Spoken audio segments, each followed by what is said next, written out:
lecimy coś tam. Do wiosny! Na moje urodziny. Oh, there you are. Hello, didn't see you. Out here in the forest today because I've been told this is a great place to excavate some research. So let's just start it. Let's see if we can find something.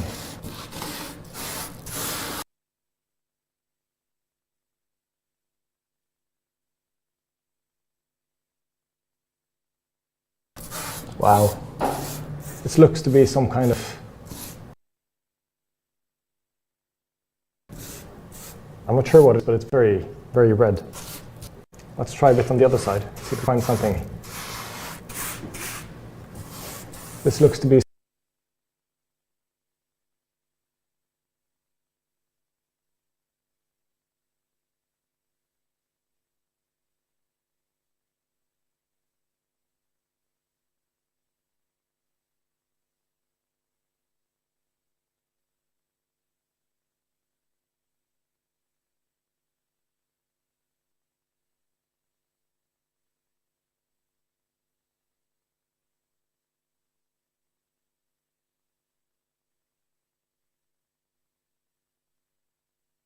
kind of... Well, this looks to be written in some kind of invisible ink. It's just the...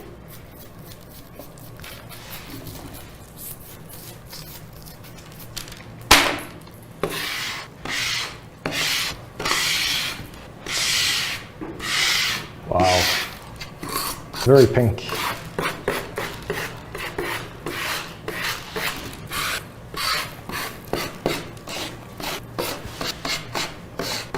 Beautiful. I've never seen anything like this. I'm gonna go get my car so that I can take this to the British Museum where it will live forever.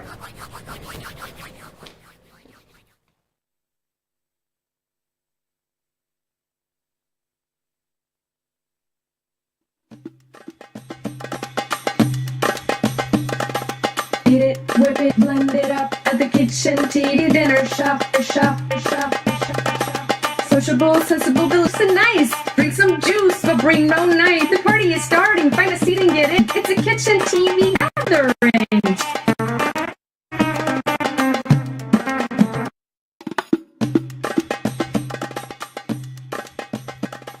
Eat it, whip it, blend it up at the kitchen.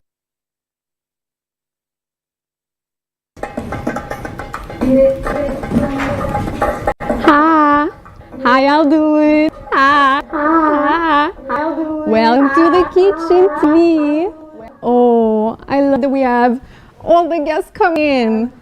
Y'all will be excited now. Yeah, who's hungry?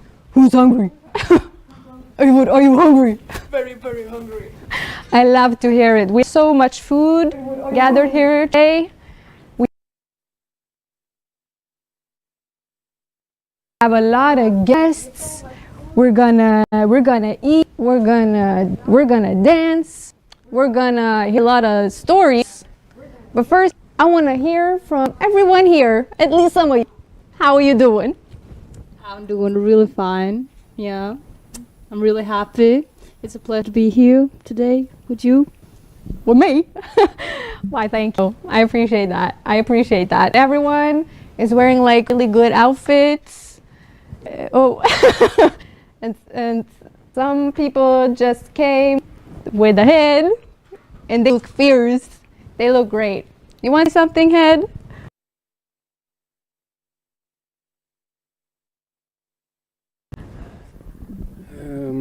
I'm kind of jealous on everybody here because I just have my hands. I've lost my body, took too much Ozempic, and I'm just ready to consume whatever's up. I'm so hungry, but you can't see it because my body's gone. Yeah. Great. Love to hear it. Oh, do we have platter being served in this second? We do. Oh, yes, we do. Darling. That kimchi? Yeah, it's kimchi. Yeah. So, we brought you kimchi. I'm head of production and going back there now. Thanks for stopping by, bringing food. Who else wants to say something about this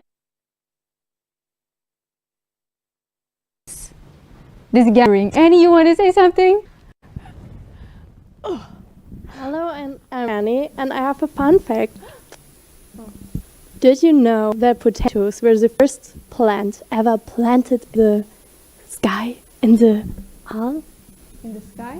Yeah, in the universe. Oh, Outside of the Earth.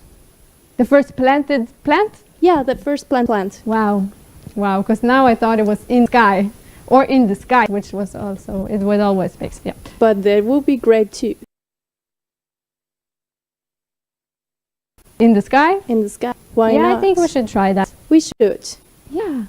And then we wouldn't have to sit on the floor to eat, probably. That would correlate, right? That would be fun. That would be fun. Yeah. Anyone else want to say something? Aula. Hello. Hello. I made some for this yesterday. Yes. What did you make? You want to know what I I want to know. I did an apple pie, Uh-huh. but I had some issues because I didn't buy some apples.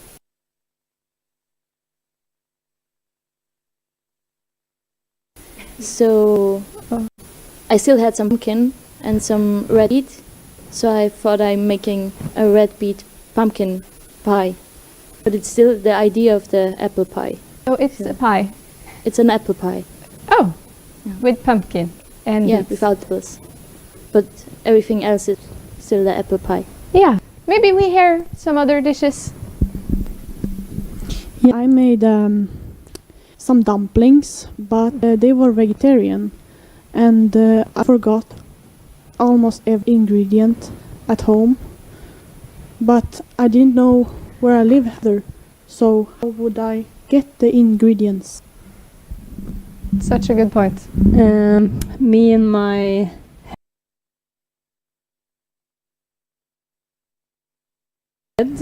made some sambusas. So yeah. Did you remember your ingredients? Oh, ingredients. Yeah, usually it should be with meat in it, but instead we put kale and paprika, onion, garlic, Whoa. a lot of oil. A lot of oil? Okay. It's secret ingredients. Not so secret anymore. No. And yeah, some spices. But Really? that's secret. Oh, they're actually secret. Yeah. Great. Don't ask. Won't tell. I'm a little bit afraid of seeing my little tendrils around in here. So I'm gonna keep my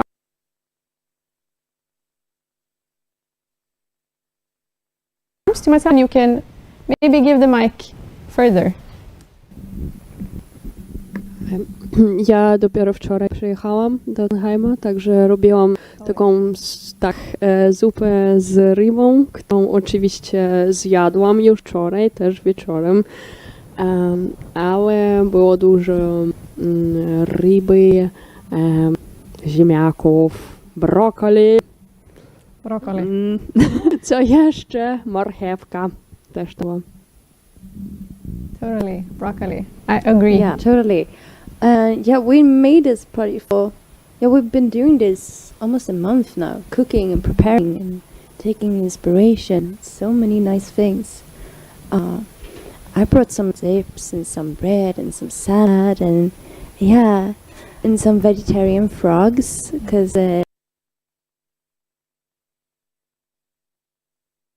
you know it's hard to come by vegetarian meats, but yeah, they live in this shrubbery which we also like mixed and cooked for like 2 whole days. That's in that one.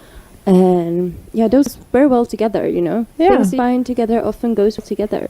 But maybe we should talk to Ram as well. We have some people like we have a lot of guests here. Yes, we do. I'm passing this one. Should I pass it further? Do it. Go ahead. What? Oh, you found me. Hello. In the back. Yeah. I also try to find myself here. Okay. Yeah. So we see everything. We hear many things in the time. We are in between. And this is what we are not able to transmit, the smell. It's here in the space. Or this I want to mention about. And let's do the next chapter. And I want to say something to this microphone. I can share it all day. Oh, this is the challenge to walk, dance.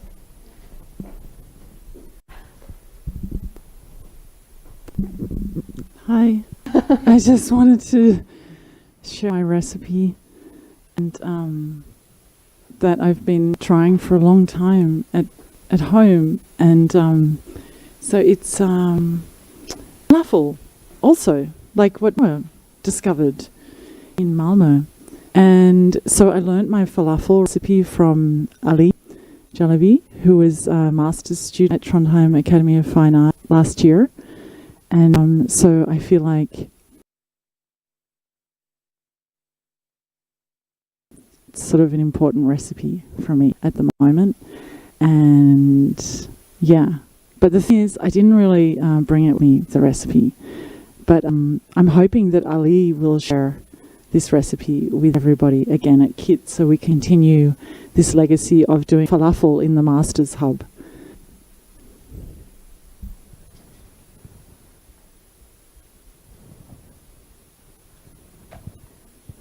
And the mic is I'd like now introduce Levi, who's going to take over. Passing the mic.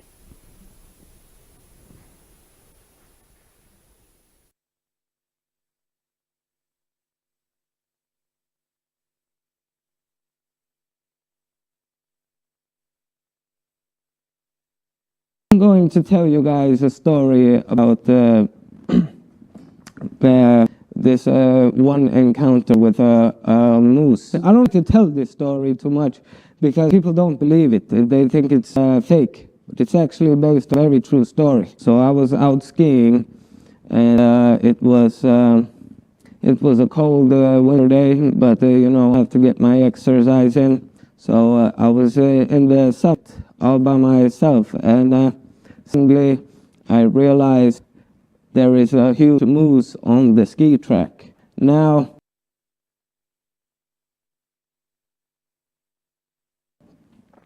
for me, it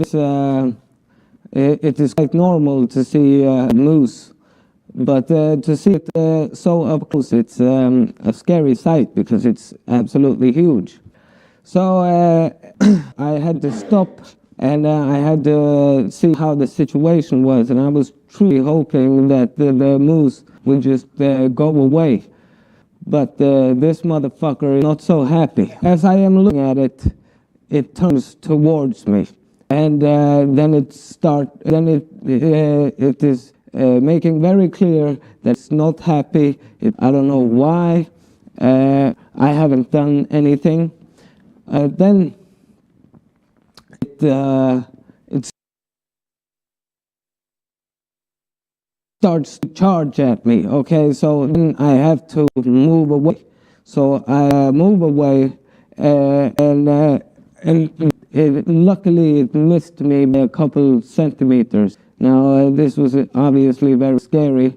I realized I don't really have much control over the situation on my skis. So I had to take them off. So as I took them off, it turned back towards me. Now, I realize it's going to attack me again. This time I'm on my feet, not on my skis. So it was charging. It took a step, Mike Tyson style, and I came with a left hook right to the chin. Now, this was not so very effective because obviously it's a moose and it was my left hand. So it didn't seem to affect it very much. Then it tried to charge me again. Now this is what I had to do. I had to sidestep again, but this time to the other side so I don't look so predictable. I grabbed its neck as it was charging me.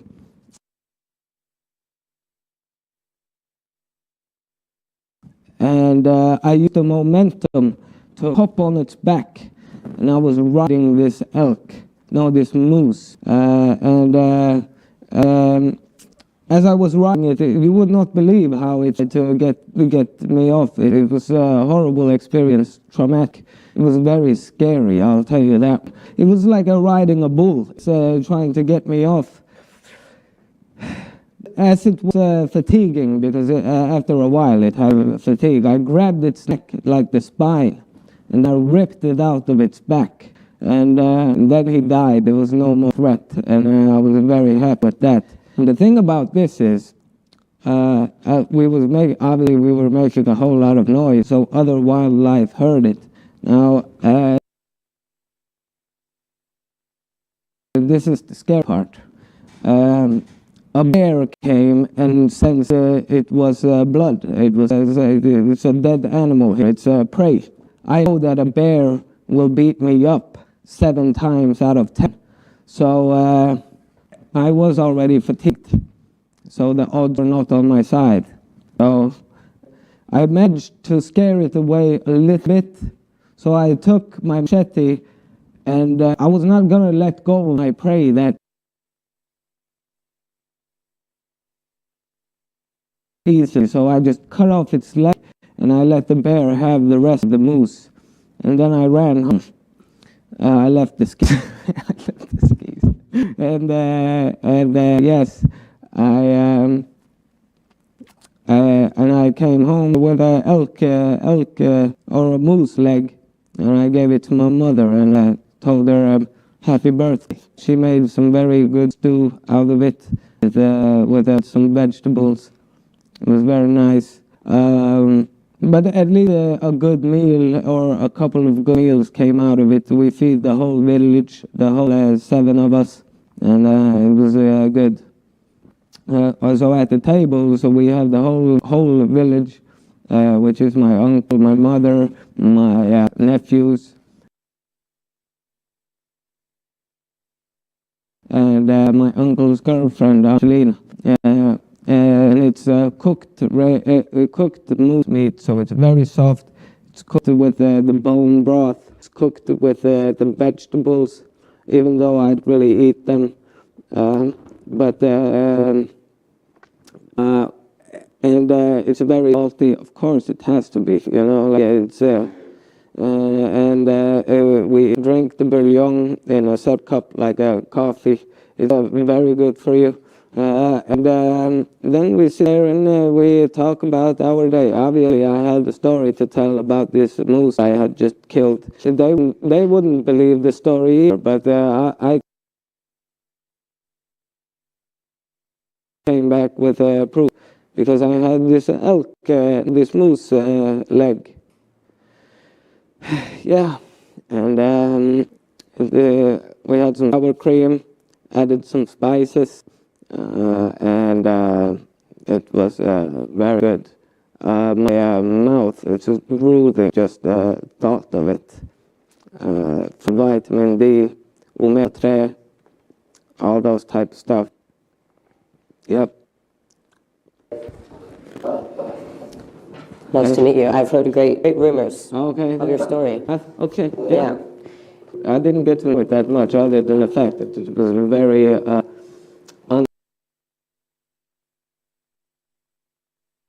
and maybe I would angry? Yeah, angry. Yeah. Well, I get that. I mean, if I was just intruded upon. Yeah. Absolutely. Yeah, me too. Yeah. I was in its territory, to be fair. Yeah. So.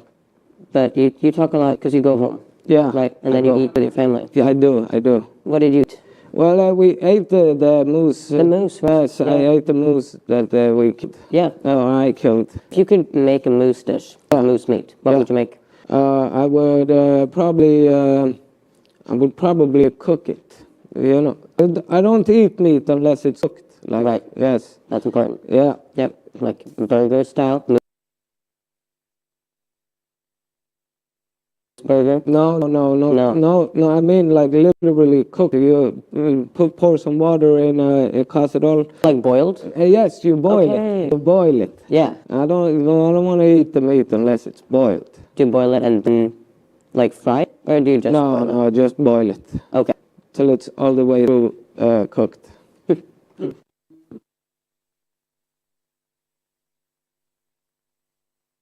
Okay.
broadcasting from the very cold, as you can see, earth, ground, peace, Polish winter.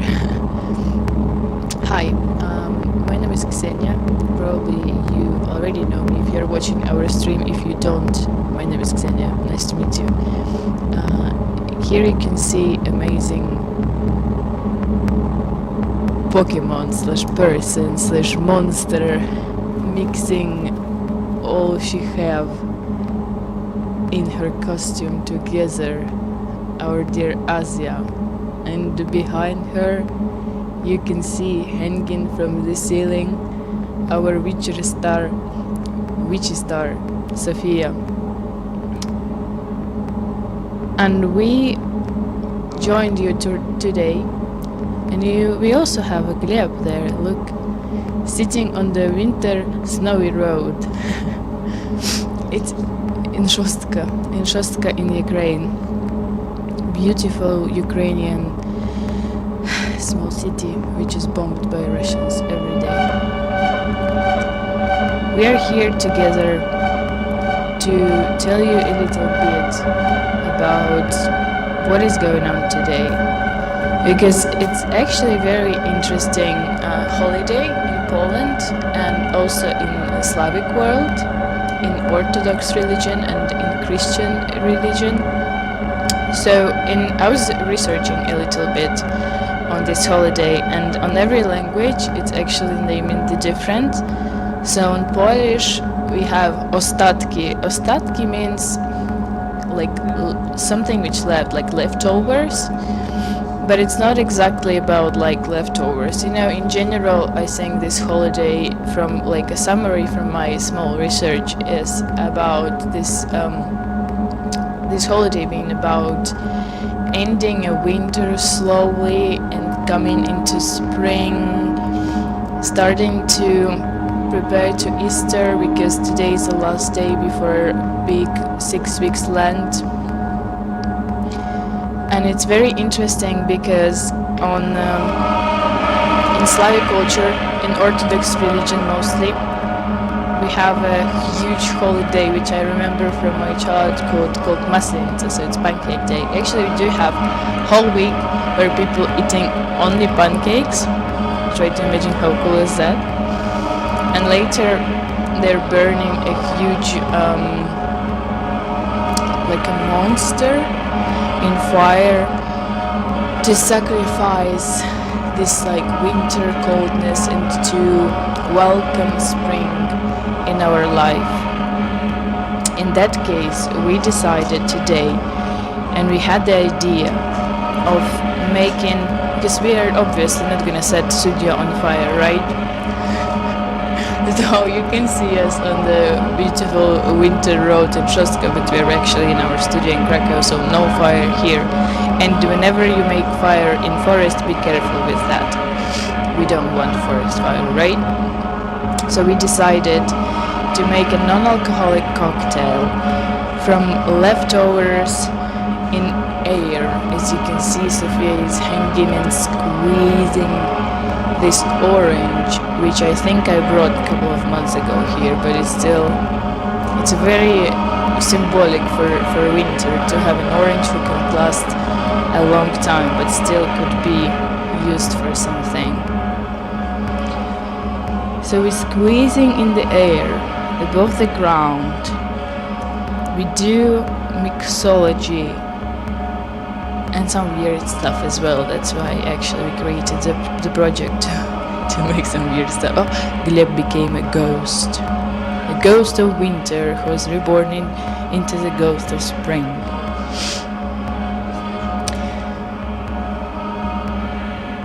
It looks like girls are squeezing the very last energy and juices from fruit, from death to rebirth.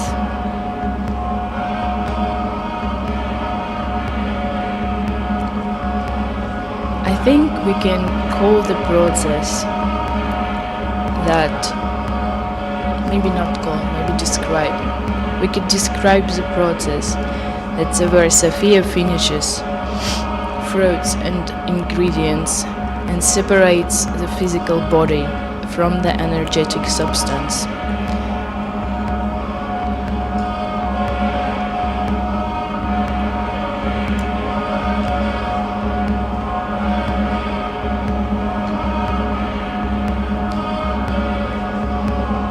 It's interesting for me to understand how cultures around the world are different, religions are different, but at some point we are coming together in some holidays.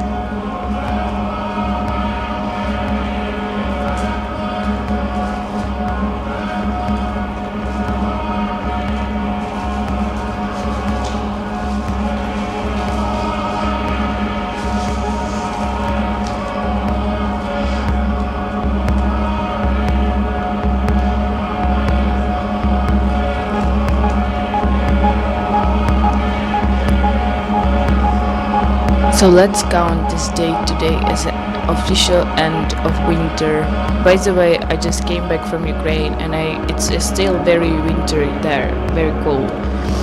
And I saw a weather broadcast that next week here it's gonna be like 17 degrees Celsius of warmth.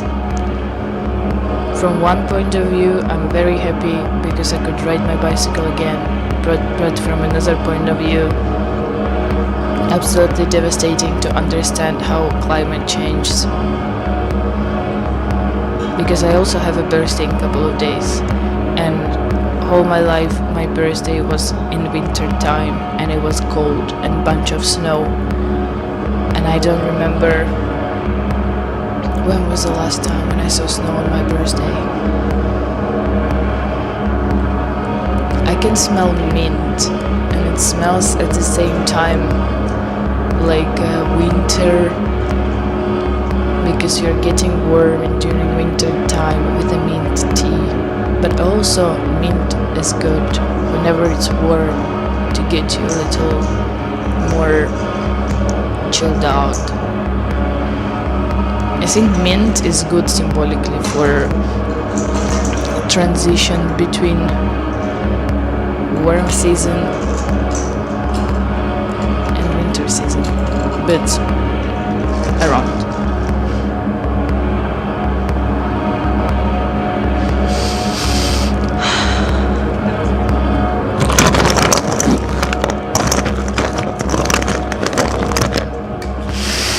Nice.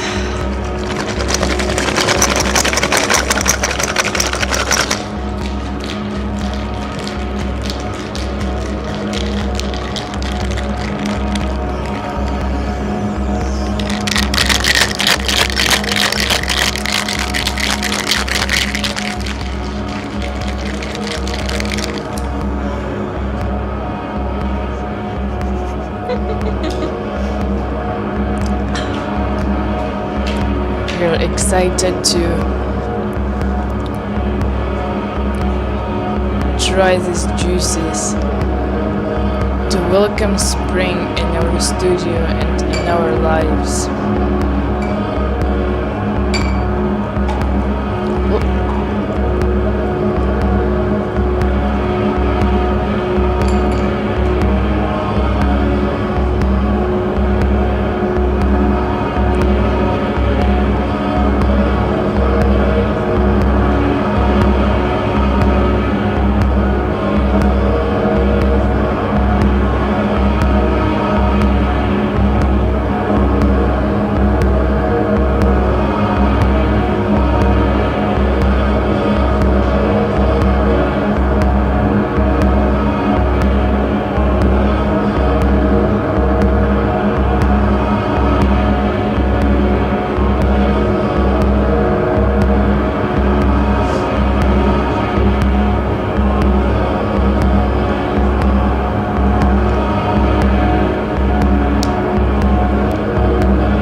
watching our stream. If you don't, my name is Ksenia. Nice to meet you.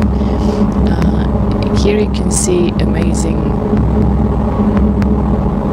Pokemon slash person slash monster mixing all she have in her costume together, our dear Asia. And behind her you can see hanging from the ceiling our witchy star Sophia. And we joined you today, and we also have a Gleb there, look, sitting on the winter snowy road. It's in Shostka in Ukraine. Beautiful Ukrainian small city which is bombed by Russians every day. We are here together to tell you a little bit about what is going on today, because it's actually a very interesting holiday in Poland and also in the Slavic world, in Orthodox religion and in Christian religion. So I was researching a little bit on this holiday, and on every language it's actually naming different.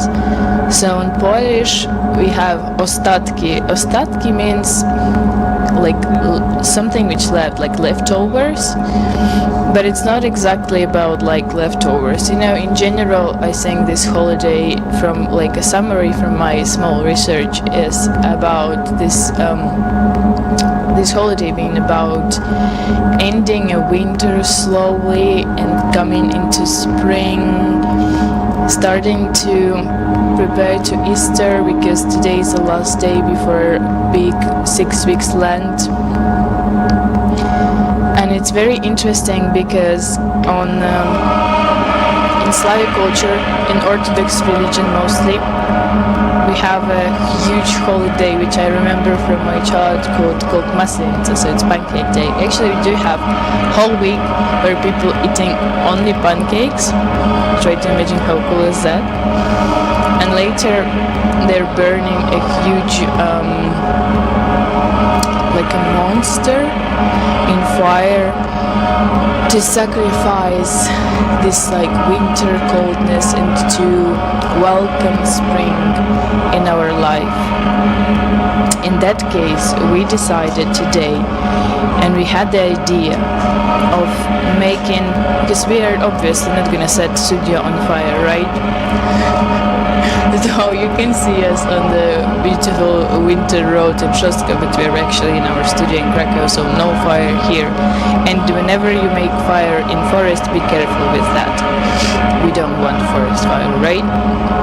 So we decided to make a non-alcoholic cocktail from leftovers in air. As you can see, Sophia is hanging and squeezing this orange, which I think I brought a couple of months ago here, but it's very symbolic for winter to have an orange who can last a long time, but still could be used for something.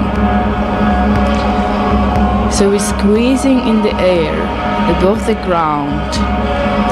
We do mixology and some weird stuff as well. That's why actually we created the project to make some weird stuff. Oh, Gleb became a ghost of winter who was reborn into the ghost of spring.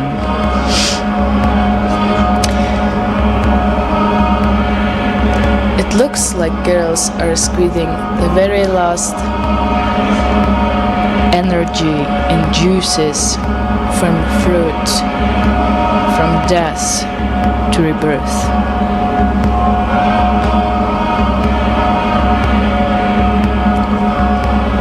I think we can call the process that, maybe not call, maybe describe.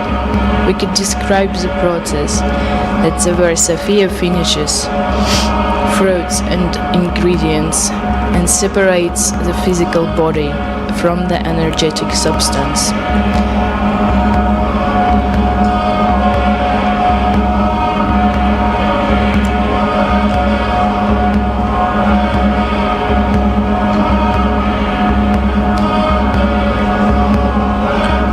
interesting for me to understand how cultures around the world are different, religions are different, but at some point we are coming together in some holidays.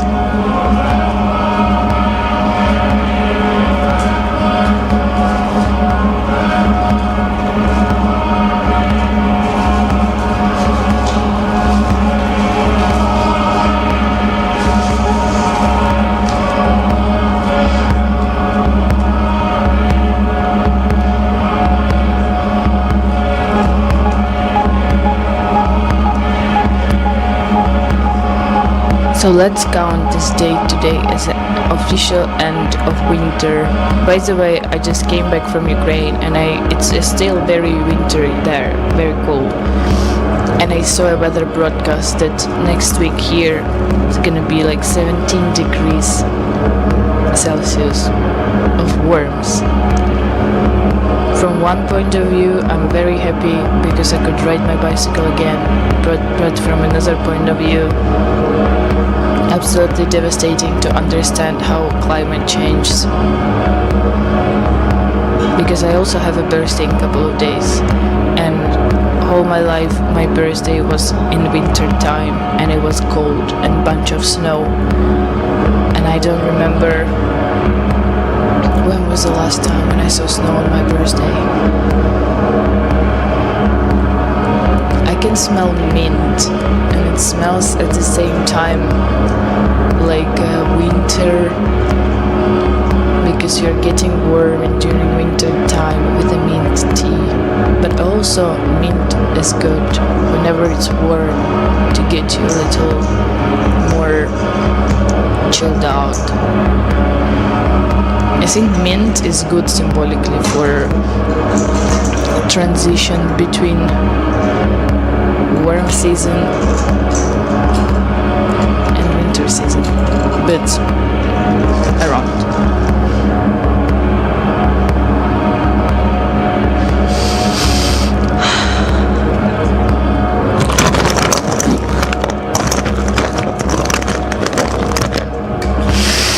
Nice.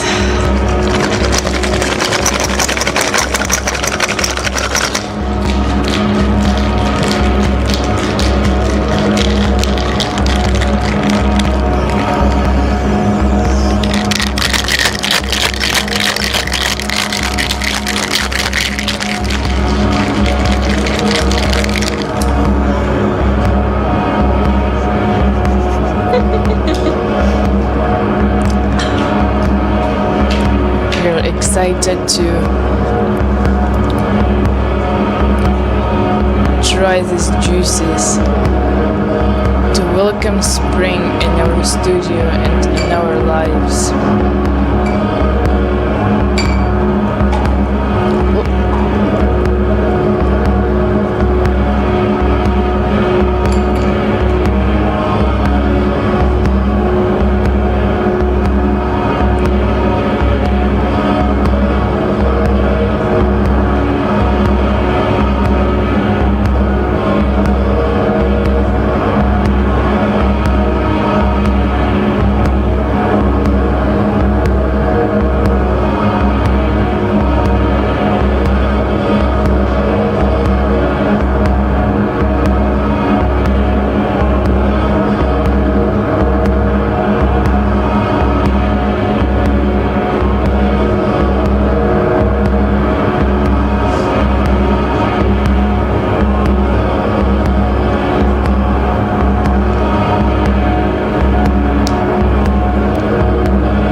this casserole that much. And my mother tried to do like a new take and use Christmas dinner leftovers. We didn't really like it. It was questionable. Yeah, my mother actually made a mistake this time. She used a lot of chili powder instead of paprika. So it was really spicy. Some of us cried. I'm not saying it was me, but it may have been me. Because it was really spicy and we weren't expecting that, because it's always the same old casserole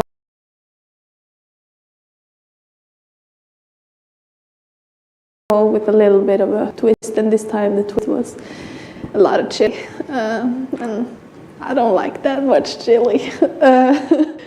Usually the casserole is made when my father's not at home because of all the leftovers and like stuff from the fridge. That he wants to have, and he buys a lot of them in bulk, and my mother just wants to get rid of them. So that's when she makes this casserole with a lot of the things she wants to get rid of, and actually she wants to throw them away, but then she has to make food of it instead. And then when my father gets home, he asks where all the food went, and he just said, oh, we ate it, but it was this big meal that nobody actually likes, except her. I think she loves it, but we don't. Yeah, I'm probably doomed to do the same thing, make the same casserole. I don't know. You almost mentioned everything. Okay. What, did I miss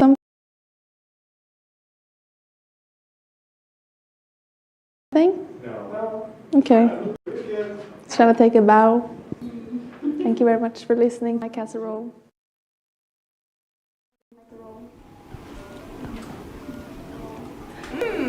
Yeah, we're mid-dinner. Towards the tea ceremony. And we have Johanna and Sahar who's supposed to come in and lead it. Thank you. Hi everyone.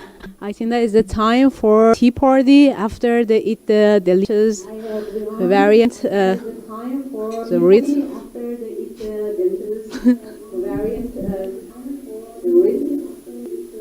Yeah, I have two kind of tea for this night, and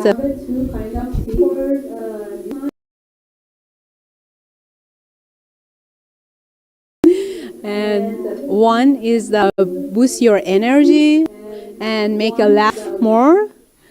Yeah, and another one is the good for your digestive after the meals. Which one you use? You want to more laugh or have a best? Yeah. Okay, so I have a amazing mix of my grandmom. When she saw me as I'm sad, she made for me because she didn't like my sad face. So we mix it, and can you help to?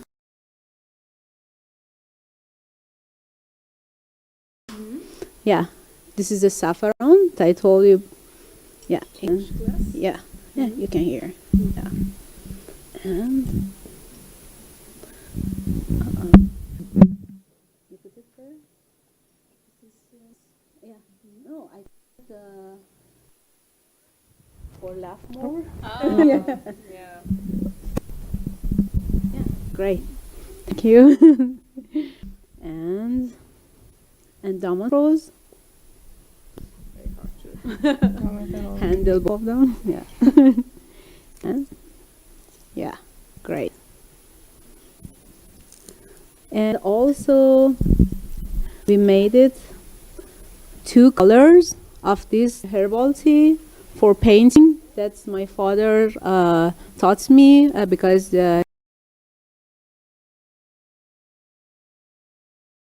he used the colors from the fruits and the herbal tea and some flowers to painting. So he taught me, and we tried and to this fabric with Katie and others to color the fabric with these colors. You can, yeah, you can try it. Yeah. To color? Yeah. Yeah. We can. Yeah. Yeah, you touch it. Oh, I'll Yeah. just, try not to get it on myself.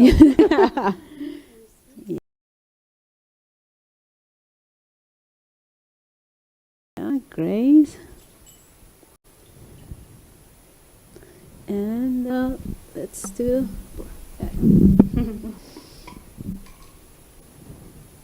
Oh. What are you putting in?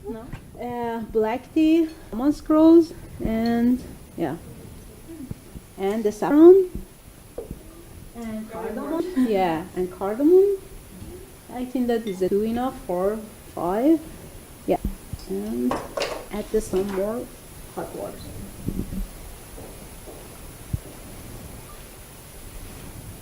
Be careful about the use saffron. Maybe it's not very. You use the less.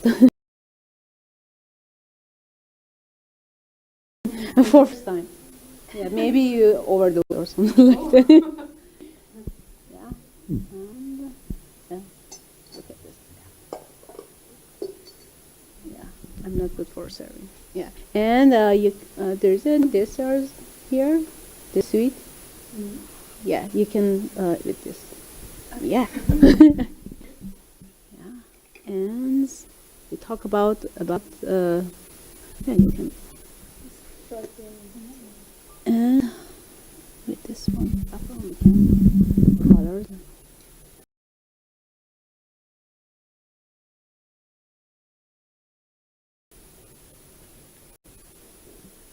What are you doing now?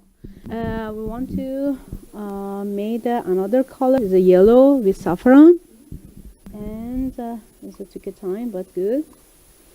And yeah, and if you eat cold temperatures of the food, you should drink the gingers and meat for balance your health, and is best for your digestive.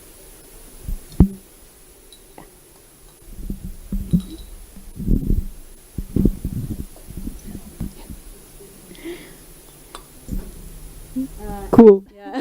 Yeah. At least take a time for 5 minutes for ready, but during the tea party,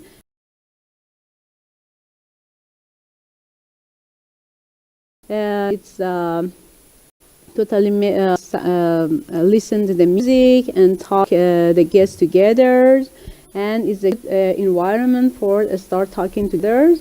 And that's why is the tea ceremony not just about the drinking tea or something like this. It's the best gift of the natures for being together, and the smell and the taste, and being together with this ceremony. Yeah, I think that you can try this one. What are the benefits for different herbs? I thought the medical traditional in Iran is use these herbs for health, and separate the temperature of your body, like the cold, wet, and warm, and dry. And based on your body, you can use these herbs. And is the best things find your balance, your body. Like if your temperature, your body is the warm, you should use the cold herbal tea. And if you have a cold, it's not very, it's a serious issue. You don't need to go to the hospital. And like our childhood, it's not going to doctor in the right way. My grandmother used these herbs for to disappear all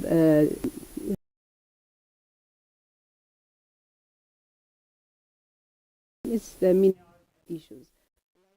Hi, hello, it's me again. Thank you for coming with us on this journey, and the journey it was. But after a long time of reflecting and thinking about it, I think some things are better left buried, so I'm just going to dig it back down.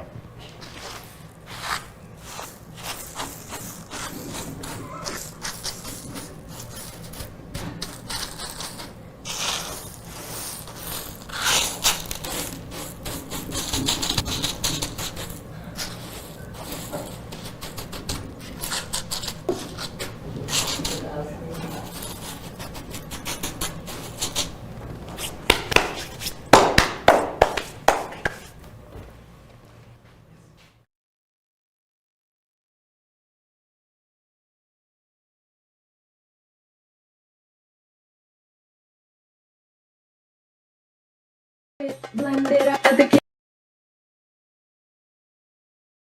KitChenTv. Shop. Sociable, sensible, delicious, and nice. Drink some juice, but bring your own night. The party is starting. Find a seat and get in. It's a KitChenTv gathering.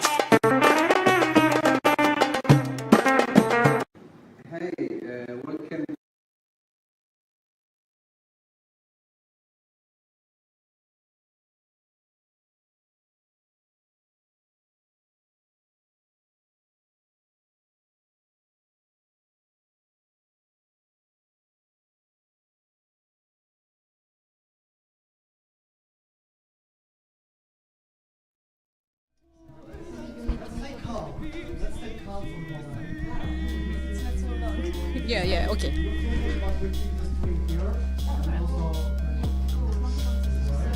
So this is not works, I think that, but my voice is enough loud.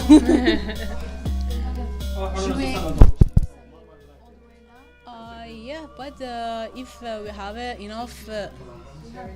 Yeah, but it's not good. I think that. Yeah, but yeah, I think that it's prepare some paper glass. So yeah, I think that there's some paper glass in desk. So it's not necessary to. Are you really like desensitized to drinking it straight away because it's so hot? No.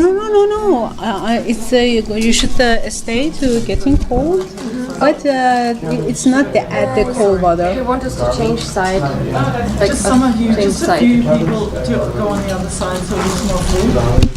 Well, do you want this? Not very useful to be. Okay, swapping sides. I need to eat also something. If Krakow, you are still around and you listen us, I'm from the background of the table. I'm from the under the table talking to you. Thank you for your intervention and the loop in the time and in the weather. And I think we can stay a little bit here for the moment to eat. Finally, yeah, that's and you're welcome because we have also guests here and people around. So you're welcome to the table, everybody. And as I imagine, UKRAiNATV still keep the streaming, and there are some comebacks to last weekend that we did 24-hour streaming. In the background, there are also some carpets from Georgia. I bring. Hello. That's an amazing surprise in the meeting. And yeah, we are eating, and Krakow, I think, will continue some streaming also with some footage that we already recorded and didn't play a week ago. And stay with us. Thank you, everybody here, and thank you, everybody there and around in this hybrid community. Yeah.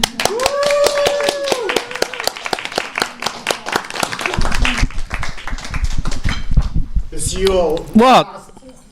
What? Oh, the sauce. Oh, I'm saucing your cable. I'm so sorry. Saucing the cable. Yeah.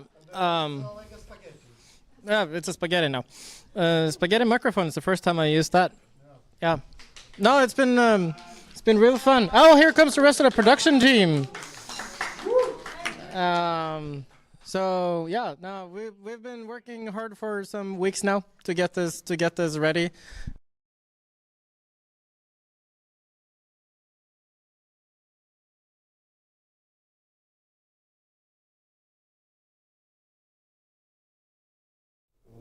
Cześć kochani.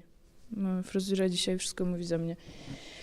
Słuchajcie, dziękujemy wam bardzo za wszystko, że jesteście z nami, że jesteście tacy super, za to, że my jesteśmy z wami, też wam dziękujemy. Słuchajcie, my wracamy do tematu 24.02, czyli poprzedniego poniedziałku. Chcemy wam pokazać unseen, fajne rzeczy, które nie poszły, wiem, tylko chciałam tak zrobić, które nie poszły, a są bardzo fajne, więc uważamy, że warto je oczywiście pokazać, zobaczyć, no i enjoy, kochani, a ja...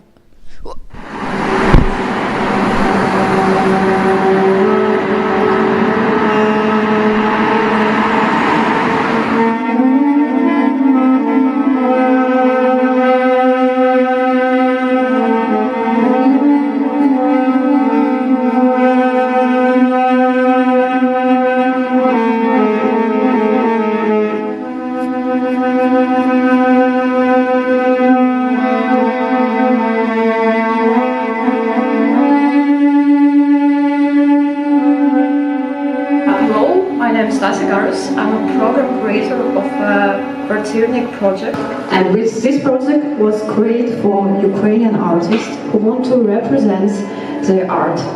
I want to say for new visitors of our events that is a project where every artist can to perform on our stage, and today we have special Christmas edition.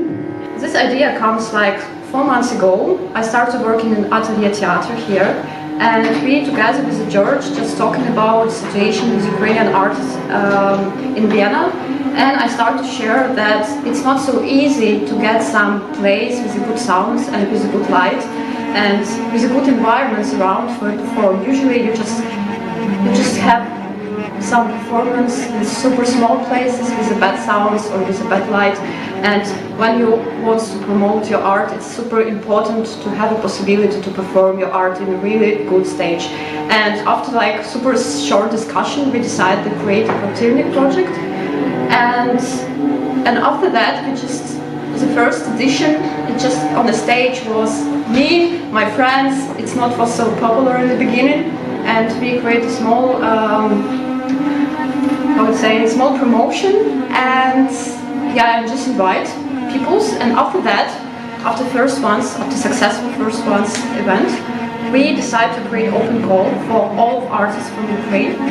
And the first time it's applied like 10 peoples, and now we organize it's third event right now, and it's super special Christmas edition, and because of that it's Christmas tree here. And in this project I prefer to invite a lot of artists, not only from Ukraine but from Vienna, from Italy, from different countries, because in this points we can to create a collaboration together, and we can to create like art environments, which is super important for artists, because usually what I see in Vienna, that art community is super close only in German-speaking community, and it's super hard when you migrants here and when you abroad to find peoples who can say something about your art or create some collaboration for your project. And I think Kwartiernik is exactly the idea of our project, to create this space when every artist it's not depends which level you have.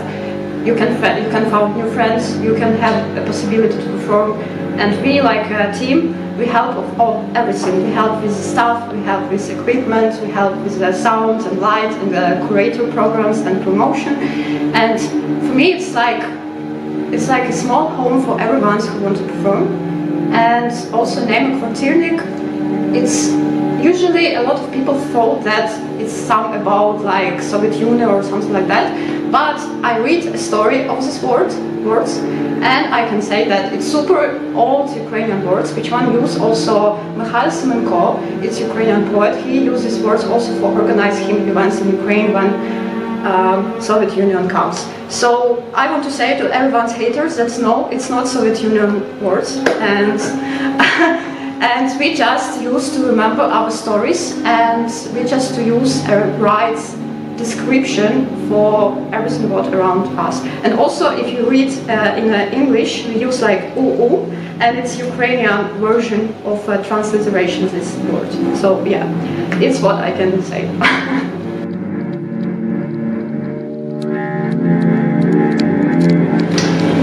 Well, the reason why we work here in this place is because we want to give different kind of people and different kind of artists the possibility to perform their personal view of art. So in the first place, it's nothing to do with Ukrainian or not Ukrainian. It's more the idea to have a wide variety of things happening. And in our program, we can see that very well. So we have all sorts of different types of showcases here. Why Ukrainian? Again, it's not because of Ukrainian. I have a sensibility for different types of cultures. You have to understand that Vienna is a melting pot, and not only in the last 50 years, in the whole history, in the last 500 years, there's a lot of influence from different countries, different cultures, and at first they were strangers, and then they became part of the Viennese life, and we used to have like the Bohemians who came like 150 years ago, or the people from Galicia, which actually is part of the Ukrainian right now. We had a lot of Jews coming to Vienna, and in the beginning they were estranged, and then they became what actually makes Vienna, you know. So I think it's very important to keep the contact to different groups, and we have a lot of theater groups from the Balkan countries, from Serbia, from Bosnia, from Croatia, from Romania. Well, and the second reason why actually you always need a person who connects you with the atmosphere. And in this case, there was Stasia Garus, who contacted me per email, and I tried to answer most of the requests towards us. It's not always possible, but I tried to answer them and find out how serious are they actually taking their requests or the questions to us. And in this case, Stasia obviously was very qualified in the things she did for the theater, and we started to work together.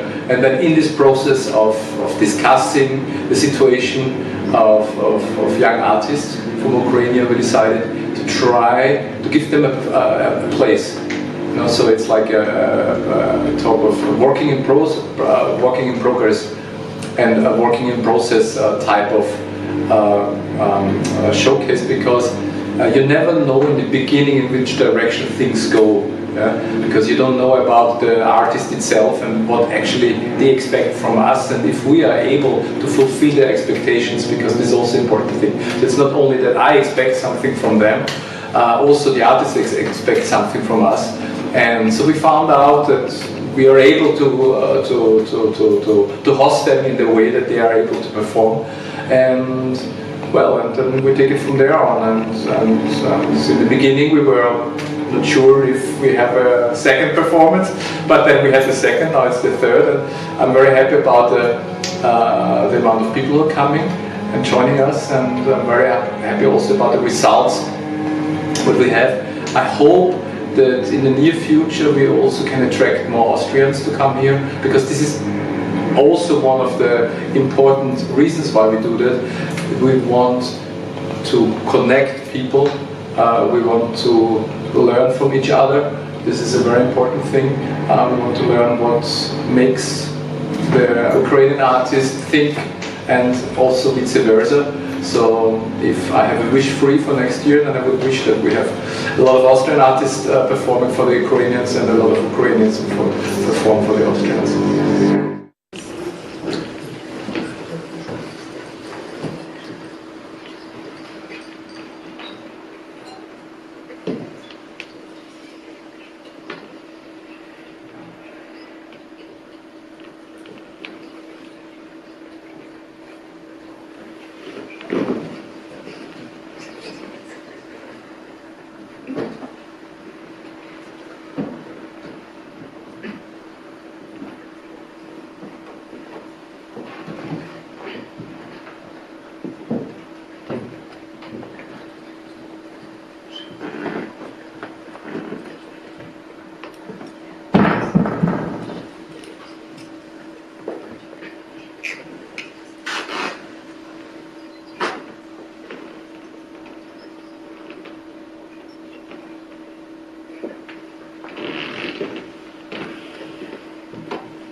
прийшов.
już są napisy, logo atelier.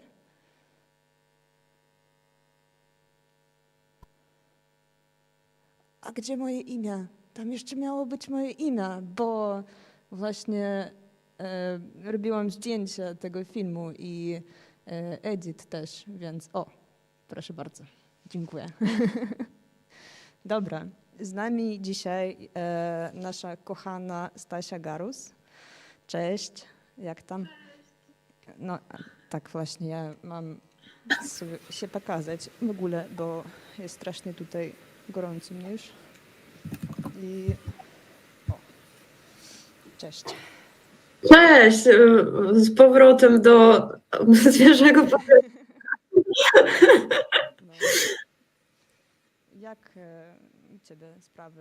Jak tam Wiedeń i jak Twój ostatni kwartyrnik, jak to poszło? No, powiem tak szczerze, że tylko wróciłam od rozmowy ze swoją terapeutką i dwie minuty przed podłączyłam się do UKRAiNATV.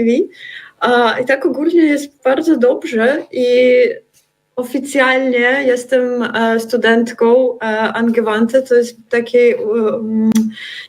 uniwersytet w Wiedniu. Congratulations, pozdrawiamy.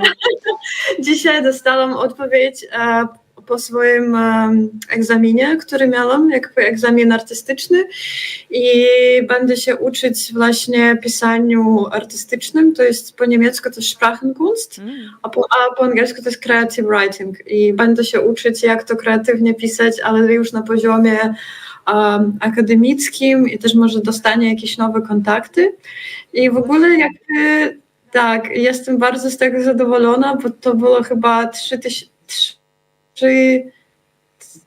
nie wiem jak to będzie po polsku, już zapomniałam mowę, jak rozmawiać po polsku. My lubimy tutaj mieć języki, warstwy, dźwięki, więc nie ma problemu. I w ogóle to dobrze.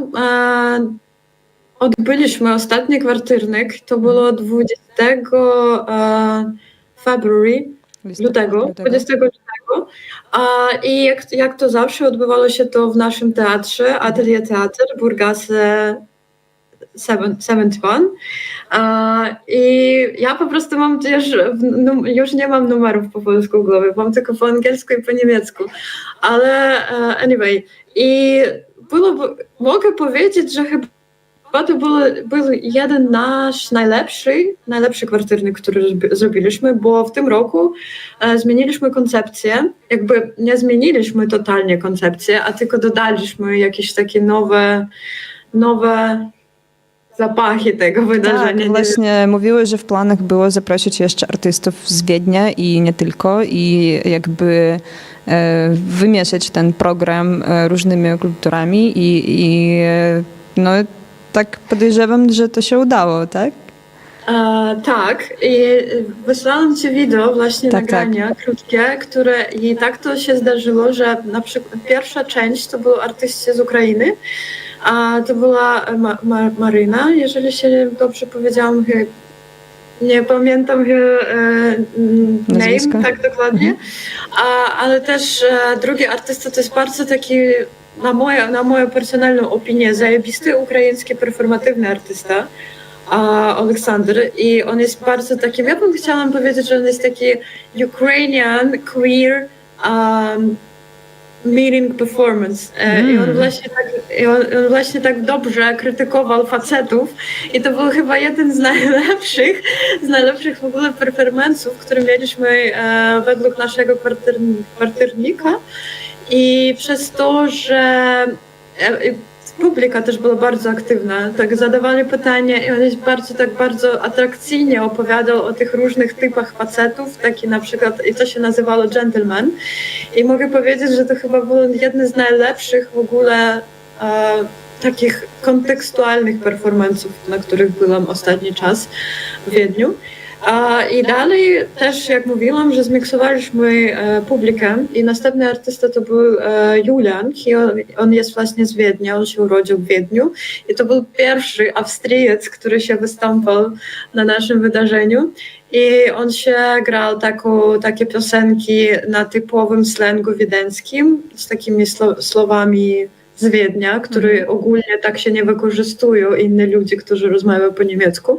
To było tak jakby bardzo też ciekawe, ale tak dokładnie nie wszystko zrozumiałam, bo jeszcze nie rozmawiam tak dobrze po niemiecku, żeby to zrozumieć jakieś takie detale.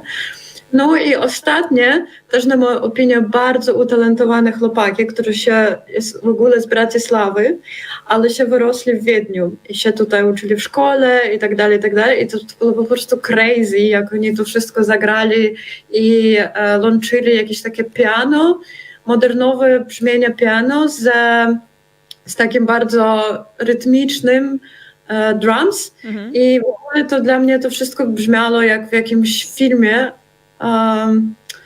nawet nie w filmie, a ja nawet nie mogę przetłumaczyć tego, bo ogólnie sztuka rzadko zostaje mi w takich emocjach, w których płaczę na przykład. A ja właśnie płakałam po ich występu i to było dla mnie, ale płakałam, wiesz, od szczęścia. Nie od tego, że to było tak chujowo, a tylko od tego, że to było tak zajebiste. I dlatego... Tak mi jest szkoda, że tego nie zobaczyłam. Tak, to jest po prostu bardzo piękne występy wszystkich i też pierwsza dziewczyna mało o niej opowiadała. Ona też jest artystką, która jest z Ukrainy, ona mieszka w Wiedniu teraz, ale ona też łączy artystów z Niemiec, z Austrii w swoich takich krótkich filmach krótkometrażowych. I ona też w swoim filmie próbowała zmiksować te różne języki, polski, ukraiński, angielski, to wszystko naraz i to brzmiało tak trochę surrealistycznie. Ona to się łączyła z takimi kadrami z morza, nadmorza, ptakami, ludźmi. I jakoś było dla mnie to bardzo pięknie to wszystko wyglądało. I ona jest taka też bardzo ciekawa dziewczyna i to jest chyba drugi czy trzeci film, który ona w ogóle zrobiła. Ale na moją opinię to jest bardzo dobrze i ja bardzo jestem szczęśliwa, że takie młode talenty występują na naszym wydarzeniu. Super. Ja już wiem, ale dawaj jeszcze raz zapytam Ciebie, jak można dostać na ten program, na ten kwartiernik, w jaki sposób? No to zależy, jeżeli chcesz być artystem, czy chcesz po prostu się odwiedzić. W sensie, żeby przyjść i to. Dobra, i to. Mam tutaj pytanie. Zacznij od tego, że jeżeli chcesz po prostu przyjść jako publikum i zobaczyć, kto się występuje, to mamy wstęp wolny i każdy, kto chce, może sobie przyjść. Mamy dość dużo miejsc, 93 miejsca w teatrze, ale często też mamy więcej ludzi, także na przykład ktoś idzie na podłodze albo coś takiego i możesz zostawić jakieś pieniądze dla naszych artystów, jakieś free donation, ale w ogóle nie mam jakiegoś wstępu za to. Dostaliśmy granta od miasta Wiednia, taki niewielki grant, ale trochę nam pomaga w prowadzeniu tego wydarzenia. I co jeszcze? A jeżeli chcesz być artystem, to jedna chyba z najbardziej takich ogólnych, jak to powiedzieć po polsku, już zapomniam język. Mieszaj. Okej. Chyba jest najważniejszym takim warunkiem tego jest to, że musisz mieszkać w Wiedniu, przez to, że nie mamy możliwości wypłacać pieniędzy artystom, którzy przyjeżdżają z innego miasta. A jeżeli na przykład ja przyjechałam do Wiednia, po prostu przyjechałam, żeby zobaczyć, żeby odwiedzić ale dobra, to chyba przygotujecie to znacznie przed eventem. Tak. To nie jest takie open stage, gdzie każdy przychodzi i jakby mówię o tym, co robię. Ja myślałam o takim sensie, ale wtedy bym straciła właśnie tą koncepcję poszukiwania poszukiwania talentów, które chcą. Ale jeżeli artysta na przykład z Polski mogę opłacić sobie drogę i znaleźć sobie jakieś zamieszkanie, zakwaterowanie na ten dzień wydarzenia, to ja myślę, że nie mam żadnych problemów z tym, ale po prostu mówimy tak, bo nie mam takiej możliwości płacić artystom za zamieszkanie i przejazd do Wiednia. I to jakby muszę to bardzo zgłosić na tym, przez to, że już pisał do mnie jeden chłopak i ja rzadko odmawiam ludziom. Zwykle nikomu nie odmawiam, ale napisałam do niego, że muszę sam sobie załatwić tą drogę i to zakwaterowanie. I on powiedział, że on nie ma takiej możliwości. I ja powiedziałam, że sorry, to wtedy też nie możemy ci jakoś pomóc. Chociaż na pierwszym kwartierniku występowała grupa artystów. Oni przyjechali z Leipzigu, to jest Niemcy. Ale oni sami płacili jakby za wszystko, za swoją drogę. Jasne, że zwrócili jakąś część za free donation, który dostaliśmy wtedy, ale to nigdy nie ma żadnej gwarancji, że ktoś da mniej, ktoś da więcej, coś takiego. Ale jeżeli ktoś jest z Polski, kto ma przyjacieli w Wiedniu i może się tutaj sobie zamieszkać na 2-3 dni przed wydarzeniem, to chyba nie ma żadnych problemów, tylko musi mnie o tym napisać, że da zgłoszenie, że... Zgłosić się na Open Call, tak? Tak, I tak. tu mamy jeszcze QR kod na Open Call, więc jak planujecie przyjechać do Wiednia i macie możliwość pokazać tej wiedeńskiej publice, że coś możecie, coś umiecie, to zapraszam na Open Call. Stasia jest bardzo miła i obowiązkowo się dogadacie, myślę, że i co? I co ty mnie pokazujesz? Ja nie rozumiem. I dobra, i my już nie mamy czasu niestety, tak więc... A już nie mamy czasu, nie. No niestety, tak. Ale jeszcze mam takie pytanie. Kiedy jedziesz do Krakowa?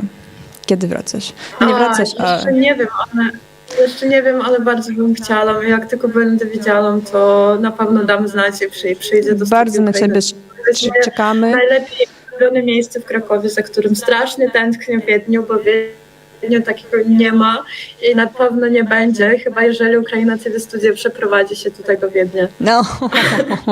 No to takie plany, nie wiem.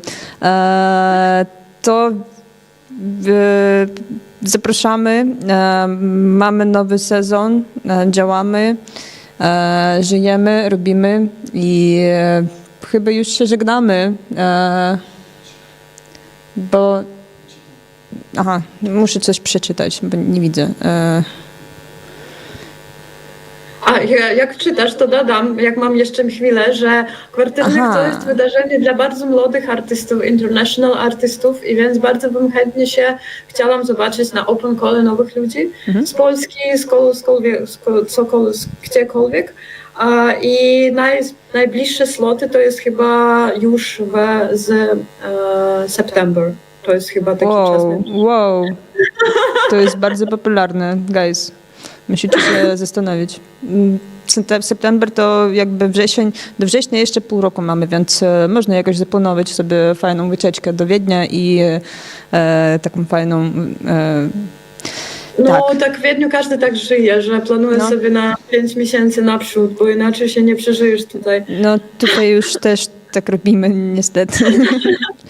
Dobra, a teraz u nas w programie Feel Ukraine Now ze Stanisławem Konoplowym.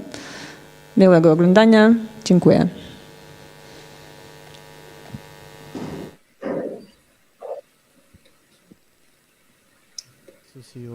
Studio. Jest super Cię tutaj gościć. Stanisław jest reżyserem filmowym, ale pracujesz teraz nad czymś, co nazwaliście projektem awangardowym. Czym jest dla Ciebie awangardowość? Powiedz nam najpierw. Cześć Romy, cześć UKRAiNATV. Miło mi być znowu u Was. Dziękuję za zaproszenie. Co jest dla mnie awangard? Ogólnie chciałbym powiedzieć, że to będzie instalacja. Pracujemy nad instalacją taką artystyczną. A drugie, czym jest awangard? Awangard na pewno jest czymś nowatorskim. To jest nowe podejście do sztuki i my staramy się po prostu zaskoczyć widzów czymś takim nietypowym. Nie powiem, że nikt nigdy tego nie robił, oczywiście. Każdy robił instalację, każdy robił coś audiowizualnego, ale jest to nietypowe i jest to rzadko wykorzystane. Plus do tego wszystkiego jest inspirowane jednym z najbardziej niepopularnych tracków Beatlesów, który jest napisany tylko z dźwięków i to ten track Beatlesów był napisany z dźwięków życiowych, a my wzięliśmy dźwięki wojenne. To znaczy wybuchy, płaczy, robota przeciwlotnicza, obrony przeciwlotniczej, drony i tak dalej. I wszystko zrobiliśmy po prostu w taką fabułę, w taką historię 5-minutową. No dobra, to jak już od razu do konkretów, to w takim razie opowiedz, co to będzie, gdzie to będzie, kiedy to będzie w przestrzeni publicznej. Tak, będzie to instalacja, która nazywa się Feel Ukraine Now, Poczuj Ukrainę teraz. Chodzi o uczucia Ukraińców, którzy przeżywają wojnę w świecie cywilnym. To znaczy, będzie to taki pawilion, wyglądać jakby z ulicy, ale w pawilionie będzie znajdować się taki average pokój z Ukrainy. W tym pokoju, jak wchodzimy, będzie on wyglądał dosyć artystycznie, możemy to teraz zobaczyć na projekcji, ale chodzi o to, że jak wchodzimy do tego pokoju, to od razu jesteśmy w Ukrainie i od razu jesteśmy pod alarmem i słyszymy te wszystkie dźwięki, które Ukraińcy słyszą codziennie. Jest to napisane pod bardziej takie muzyczne odebranie. To jest tak naprawdę track, w którym wykorzystaliśmy muzykę naszego kompozytora z filmu Jak Ty, bo to jest też na bazie filmu. I chodzi o to, że jak słyszymy te wszystkie dźwięki, to jest nam łatwiej zrozumieć, dlaczego Ukraińcy do tej pory proszą o pomoc i wsparcie. Ta przestrzeń też jest z filmu, nie? Jak ten to jest pokój, w którym tak się jest. duża część filmu odbywa. I tu mi też przyszła do głowy taka refleksja, że kiedy oglądałem film pierwszy raz, to miałem takie poczucie jego takiego osadzenia w tradycji teatralnej. Tak to było. Ogólnie we wszystkich swoich filmach wykorzystuję takie teatralne podejście, żeby pokazać też jakby nietypowość codziennego życia, że każde uczucie, jakie mamy, to zawsze takiego wydzielamy. Nie chcę wykorzystywać słowo egoistycznie, ale myślę, że to jest najbardziej poprawne słowo. Egoistycznie wydzielamy nasze własne uczucie, jak w teatrze naszego wewnętrznego ciała, nie? W ogóle naszego ciała. A jakie tradycje teatralne są tobie bliskie? Bo to jest takie brechtowskie trochę, to jest właśnie, jak zapytałem cię na początku o awangardę, to tak też ja myślę o tej kategorii historycznie, że ona jest gdzieś tam w XX wieku w tej awangardzie pierwszej zakorzeniona i niektóre twoje tak jakby chwyty, wydaje mi się, że są też gdzieś z tamtych tradycji, nie? Na pewno trochę. To jest, bo inspiruje się najbardziej ukraińskim kinem oczywiście. To jest może takie kulturalne, co mnie najbardziej chwyta w ogóle w kinematografii. I chciałbym to pokazać światu, chciałbym zrobić to bardziej takie popularne. Oczywiście, że bardzo trudno teraz dla współczesnego widza oglądać coś z XX wieku, chociaż jest to nowatorskie i jest to coś, co wpływa codziennie na dzisiejsze kino, co widzimy codziennie. Chciałbym po prostu to ze swoich prac pokazać, że to jakby jest taka ukraińska tradycja, to jest kino poetyckie, teatralne. Tak. Właśnie, tak. Wymień parę nazwisk, które wydaje mi się, że powinny też po polsku być przywoływane, bo Polacy zapominają. Pierwszych dwa nazwiska, które oczywiście wszyscy muszą obejrzeć, w sensie nie to, żeby muszą, ale to jest coś pięknego i polecam. To jest Dowrzenko, który w ogóle stworzył kino poetyckie i to oczywiście, że jest Paradżanow. Niestety on jest bardzo trudny do oglądania, bo współczesny widz potrzebuje szybkiego czegoś. W ogóle szybkiej historii, szybkiego obrazku, szybkiej dramaturgii, dosyć jasnej, ale on ma przepiękne obrazy. Jeżeli chcecie zobaczyć na przykład inspirację Paradżanowym w współczesnej kinematografii, to najprostsze to obejrzeć klip Lady Gagi, która całkiem wybudowała wszystko na frame'ach Paradżanowa. No i nie wiem, czy ciągle jeszcze, ale w Zachęcie jest wystawa dedykowana Paradżanowi. Tak. Polecamy. Jeszcze więcej nazwisk, to jest przesłuchanie. Więcej nazwisk. Trudno mi przypomnieć wszystkie nazwiska. Nie powiem, że takich bardzo znam wszystkie. Kobiety reżyserki. Kobiety reżyserki, dobrze, jedna z moich ulubionych. To Kira, Muratowa, tak. Ona ma bardzo przepiękne podejście do dramaturgii w filmie. Po te jej bohaterzy, którzy... W ogóle ten styl, połączenie bardzo nietypowej gry aktorskiej w takich dosyć typowych sytuacjach życiowych stwarza bardzo surrealistyczne odebranie świata. I czasem jak po filmie jej patrzę na świat, to czasem zadaję sobie zapytanie w ogóle o co chodzi. Nie? Ale to jest dosyć jasne i mi podoba się, że jej poetyka pozwala być każdej indywidualności wolnym. I to może to mogłoby nauczyć też nas. Nie? Tam jest taka piękna obserwacja społeczeństwa i jakichś takich właśnie errorów w życiu codziennym. Właśnie ona obserwuje to, co Związek Radziecki starał się schować. Tak. I jej filmy są przepięknym dokumentem tego, co się działo w ogóle w te czasy, nie? W przestrzeni na dzisiejszą chwilę postradzieckiej. Dobra, super. Chciałem bardzo, żeby padło to nazwisko. Wróćmy do twojego projektu w takim razie. Czy waszego, bo jest to współpraca też. Na pewno to jest współpraca. Nie chciałbym wymieniać tu jakby tylko siebie w tym wszystkim, bo całość wszystkiego, oczywiście tam pomysł gdzieś powstał z filmu i bla, bla, bla, ale nawet sam pomysł, co jest też ciekawego.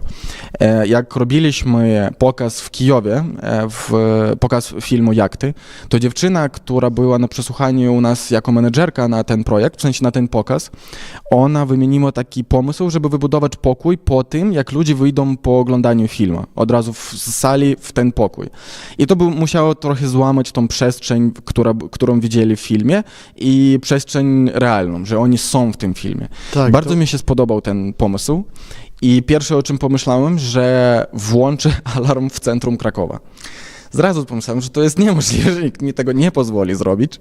Jednak jak pokazuje w ogóle cała historia przygotowania do tego projektu, jednak nam się udaje. Oczywiście, że my to robimy z szacunkiem do ludzi wokół, bo to nie jest po prostu celem przestraszyć ludzi. Celem jest wywołać empatię do Ukraińców. Więc praktycznie udało nam się zrobić tak, że ta przestrzeń będzie w centrum Krakowa, koło Wawela, na placu Wielkiej Armii Napoleona. I nie będzie to przeszkadzać ludziom wokół, bo to będzie zamknięty pawilion. Można sobie z ulicy będzie zobaczyć, jak ten pokój jakby stoi. Więc wracając do pytania, czy to jest mój pomysł, czy nie, nie do końca, ale jak nie wiem, jak bardzo dużo reżyserów łapie jakiś pomysł i rozbudowuje zespół najpierw i ten zespół rozbudowuje ten pomysł, że on działa ze wszystkich stron. Więc muszę podziękować oczywiście naszemu zespołowi, który przyłożył bardzo dużo uwagi, sił, nerwów, pomysłów, chęci, miłości do tego projektu i mam nadzieję, że nam naprawdę się uda to zrobić z dobrym rezultatem. Dzięki. Jak długo będzie można to oglądać?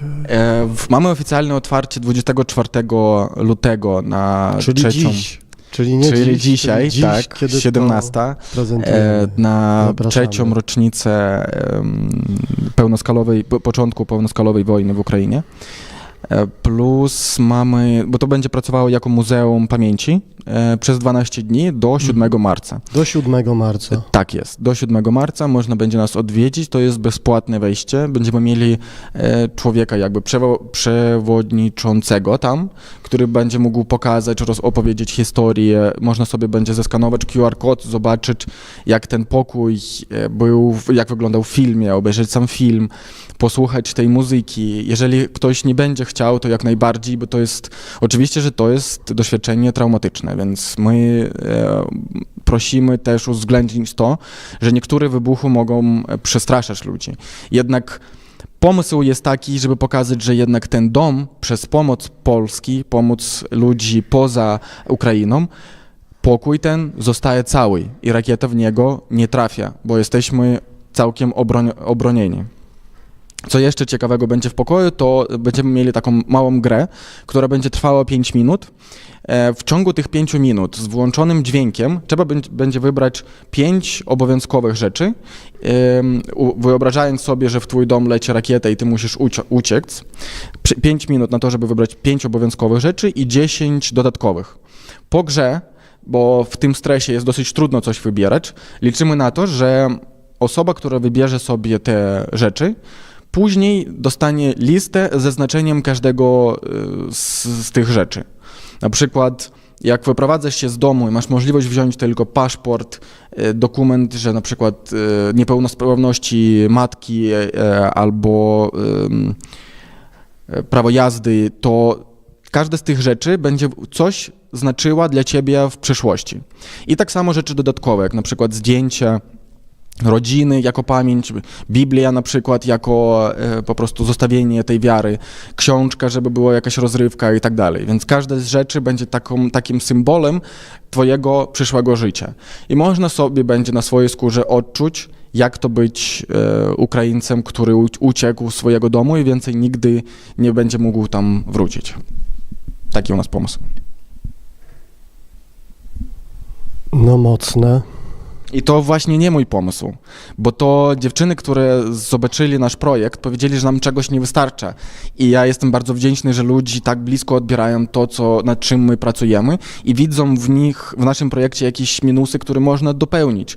I ja jestem bardzo wdzięczny w ogóle ludziom, że tak się podłączają z otwartym sercem w ogóle. Więc dziękuję od razu, korzystując z możliwości. To jest w ogóle piękny wątek takiego. Powstał film, jest pokazywany, dostaje nagrody na festiwalach, ale jest jakiś niedosyt, jest dialog z publicznością, jest dialog, który generuje też kolejne formy, które wychodzą też z takiej właśnie nad tym filmu. Pracujemy. Chcemy, bo ja widzę, że społeczność zmienia się, społeczność żyje dalej. Wojna trwa, pełnoskalowa wojna już trwa 3 lata. Wojna zaczęła się w 2014 roku. Za ten cały czas, już więcej niż 10 lat, my mamy społeczność, która wielokrotnie zmieniała się i będzie zmieniać się. Jednak do tej pory ta wojna nie skończyła się, więc sztuka ma na sobie cel zmieniać się pod społeczność, żeby tą społeczność czegoś się nauczyć. Więc my korzystamy z tego, biorąc narzędzia, które mamy, staramy się po prostu, patrząc na zainteresowanie społeczności, zmieniać tą formę, zmieniać sztukę, szukać te nowe awangardy i podejścia i pokazywać to wszystko. Nawet, bo mamy też pomysł, to jest takie ekskluzywna informacja, mam pomysł na następny film. Oczywiście, że jeszcze nie mogę powiedzieć na dokładnie jaki, ale mogę powiedzieć, że to jest też o wojnie. Wyprzedziłeś moje pytanie o przyszłość.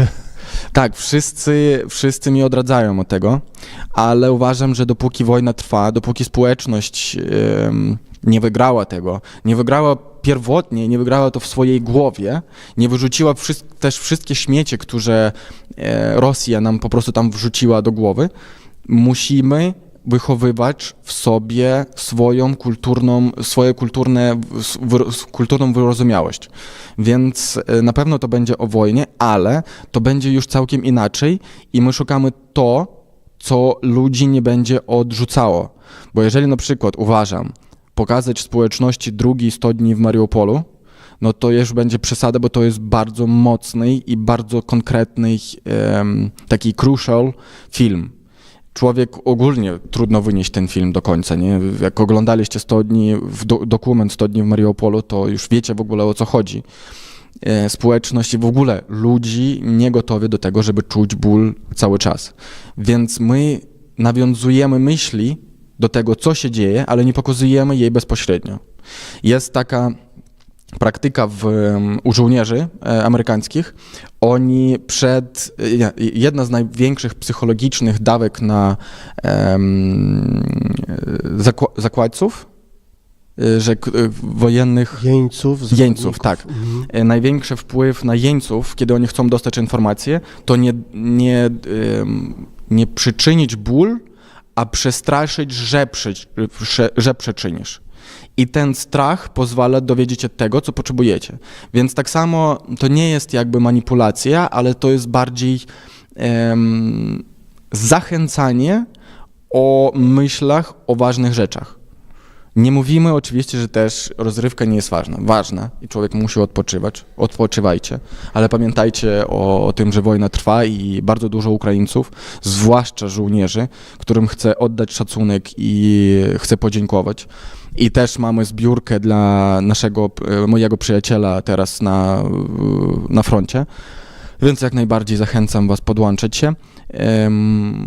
O tym, że oni nie odpoczywają wcale, w ogóle. Codziennie to jest walka. Jeżeli my w życiu cywilnym mamy możliwość sobie wyspać się, obudzić się w ciepłym łóżku, zjeść czegoś, to oni nie mają. Więc my nie możemy z szacunku do nich nie myśleć i nie pomagać Ukrainie. Ale też chcę podziękować, bo te 3 lata i nawet więcej czasu Polska bardzo dużo zrobiła i nadal robi dla Ukrainy, więc chcę, żeby wy pamiętaliście, że my jesteśmy bardzo wdzięczni, więc dziękuję. Odjęło mi mowę. Nie wiem, co dodać, bo wydaje mi się, że nie ma tutaj nic do dodania. Ewentualnie żyjemy i działamy dalej. I przyszłość istnieje. Na pewno istnieje i dopóki walczymy, to jesteśmy żywi, nie?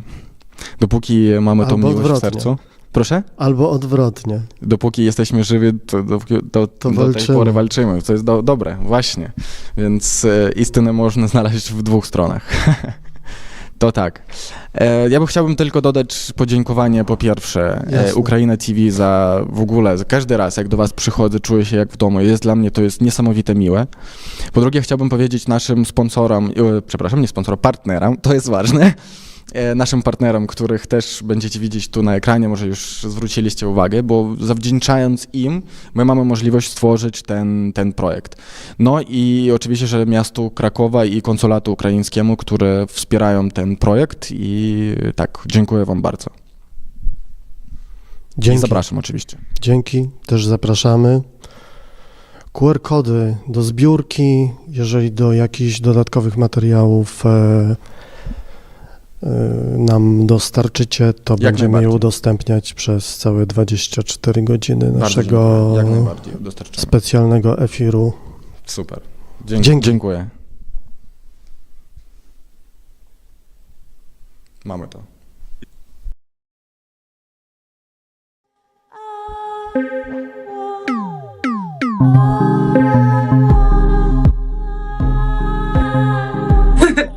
It's difficult to recognize how do I feel myself right now. But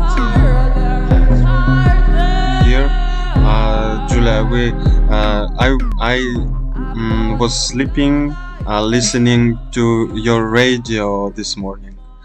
I spent 1 hour half sleeping, half awake, and I was listening to your project on live.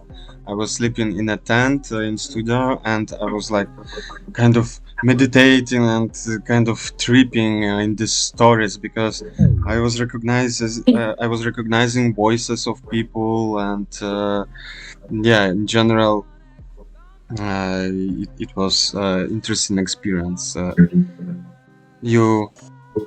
I see myself frozen one more time. One more time. Yeah. Okay, wait. I'm gonna try to re-enter. Do you think it's connected? This I should just. It looks like. Yeah. Just keep your phone on the conversation without input. Yeah, but anyway, tell us a little bit. How is your day? How do you feel today? No, I just arrived in Ljubljana, so I'm just from the flight.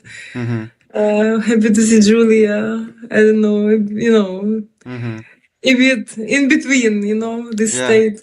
The state of transition. State of transition, which lasts for 3 years already for me. Exactly, and this is also the point. And also, I think there is also the connection of our tents on green screen today. That, our present is so unstable and unpredictable that everyone should have his home in a pocket. Oh yeah, or at least in imagination. Yeah, at least in imagination. Yeah. Yeah. Some impressions from my flight. I was. It was Serbian Airlines, and I left the book that I was going to read at home, so I read a magazine.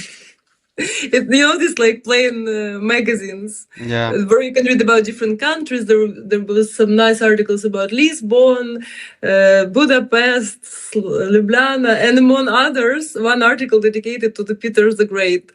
The Russian emperor. The big article was on the topic with promo.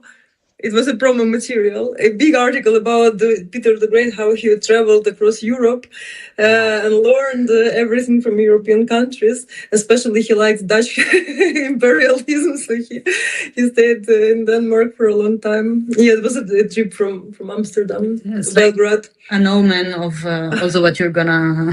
Oh yeah, advertisement of Russian imperialism in the plane. And very sad. I was really upset, but I read that article from the beginning until the end to figure out what's going on. And it was mainly about his greatness and how he was interested in Europe, and then brought all his experience.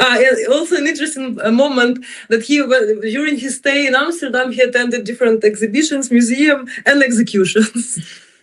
Of course. That was on his program. Very accurate. Yeah. A big part of being empire. Yeah. Well, maybe this can be also a connection because we are here in Ljubljana. I arrived yesterday. It was not the Serbian Airlines. It was something else, like Tanzania, I think. So the green one. And tomorrow is gonna start. Actually tonight there's gonna be the starting of the exhibition of Nuram about her project KRAKOW Inception, and it's gonna be like all set up in the Axioma headquarters. And tomorrow there's gonna be the main conference at Kino Siska. I don't know how to pronounce it. And there will be like different people. Also, the Void will participate, and you're gonna be part of the Void program. Yeah, that I'm very happy. Yeah, and I don't know. I think I read your text. I saw some of the rehearsals, so I think maybe it's nice. Or if you want to share like a little bit about it, or I don't know. Also the making of. I don't know. I feel like it's because I met you in Rome, I think 2 years ago. Yeah, at the conference about the visuality of violence. Exactly, it was a different era. I was still in KRAKOW, and I remember I just went for this conference, and that was the first time I listened to your research. So I feel like it's still going on from there. Yeah, that's true. Actually, our performance tomorrow will be recorded and it will be streamed on Twitch, right? Yeah. During it will be live. Yeah. So maybe I won't make a spoiler, but I can say that it's a continuation of my ongoing research project on visuality of violence, and it started. I've been working with this topic, with these connections between violence and visuality long before the war started, actually, because it all started from the exhibition that I created, which was banned unexpectedly for me. So I was curious why people find certain images intolerable to such an extent that they, censor exhibitions. So I started my research on the banned exhibitions in Ukraine, and I conducted a series of interviews with people who initiated the censorship or prohibitions or even attacks, and many of them told something which was very unexpected to me, that they felt themselves the victims of images, that they felt as if they were attacked by the images. So I started exploring this, imaginary of the violence of the image, and then the war started. And I felt exactly the same. I felt that I am insulted by the images, which was very strange also because, I mean, you remember, Gleb, probably when the war started, all we did was like sharing images of Russian atrocities, hoping that once the world see what's going on, it will stop. And I'm thinking about that now, that it's something that probably kind of, it seems theoretically obvious that images, of atrocities doesn't stop atrocities immediately. But when it happens in your own experience, it always comes as a shock. You kind of cannot believe it. That, you can think about it, but you cannot imagine that the whole world is looking how people are being killed in a terrible ways, and it's still going on. And then you kind of discover that the world is not like you imagine, right? So, and that was the starting point of my research, because this shock, this revelation, which was my personal shock, my personal revelation, that everything is not like I imagined, that, that world functions a bit differently. So I was trying to understand, because on one hand, I realized that we're all doing that, we're all sharing those images. And even now, in the third year of war, when we already know that it doesn't help, we still do that. So I was trying to understand, we're still kind of surrounded with all those terrible images of crimes and atrocities. We know that they are not helpful in the way that we imagined, but we are still surrounded by them. So my question was, if they are not working the way we imagine, so how do they work? Maybe they work differently.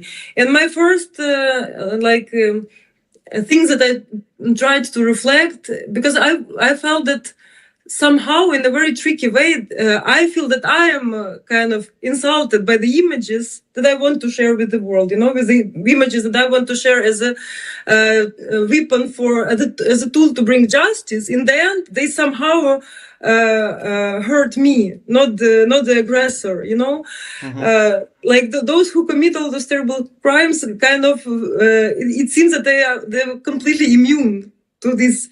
Because I feel they're not just immune to the image, but they're immune to the violent act. Exactly.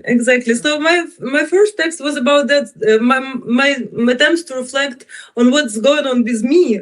If Susan Zontag's question was looking at the pain of others, so my question probably was what does it mean to look at your own pain through the images? And what? Yeah. So how do the images work on us? Not on us who are already kind of under attack. But then, the more the violence go on, the more my research develops in different, also quite unexpected dimensions. So this piece that I'm going to present tomorrow, it will be about another strange thing, about how modern hybrid war appropriate the marketing strategies and advertising strategies, and how the images of violence function in a way as an advertisement of violence. Yeah. So. Yeah, interesting. I also you kind of asked the question, why do people still are sharing all these images if we understand that it doesn't help in a way we wanna it to help, but we still do it. And I have a feeling that for us in this contemporary era, this move of sharing the image is equal to say something. We are talking, we are shouting if someone beats us, and we are Spreading the images if someone attacks us or invades our country. Yeah, Of course, interesting. of course, because we still believe that probably someone doesn't know what's going on, or you know, probably someone somehow is still not aware. But unfortunately, it's not like that. Everyone is pretty, you know, perfectly aware what's going on, and that's the thing. And I think one of the reasons why it doesn't work as we suppose, because when we're sharing all those images of atrocities, we rely on certain consensus. You know, we believe that there is a consensus that what's going on is a crime, that it's a bad thing. Yeah. And there is no such consensus. That's the thing, and that's a terrible thing to realize. That the same images that is obviously for us as you know, for us it's obvious that there are evidences of the crimes.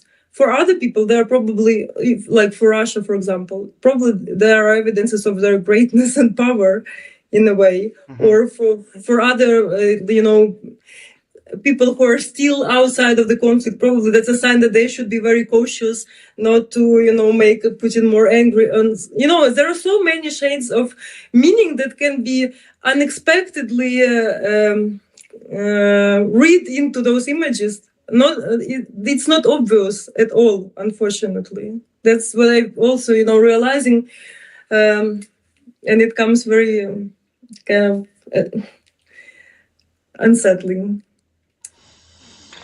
Yeah, but do we have any alternative for like sharing scary images?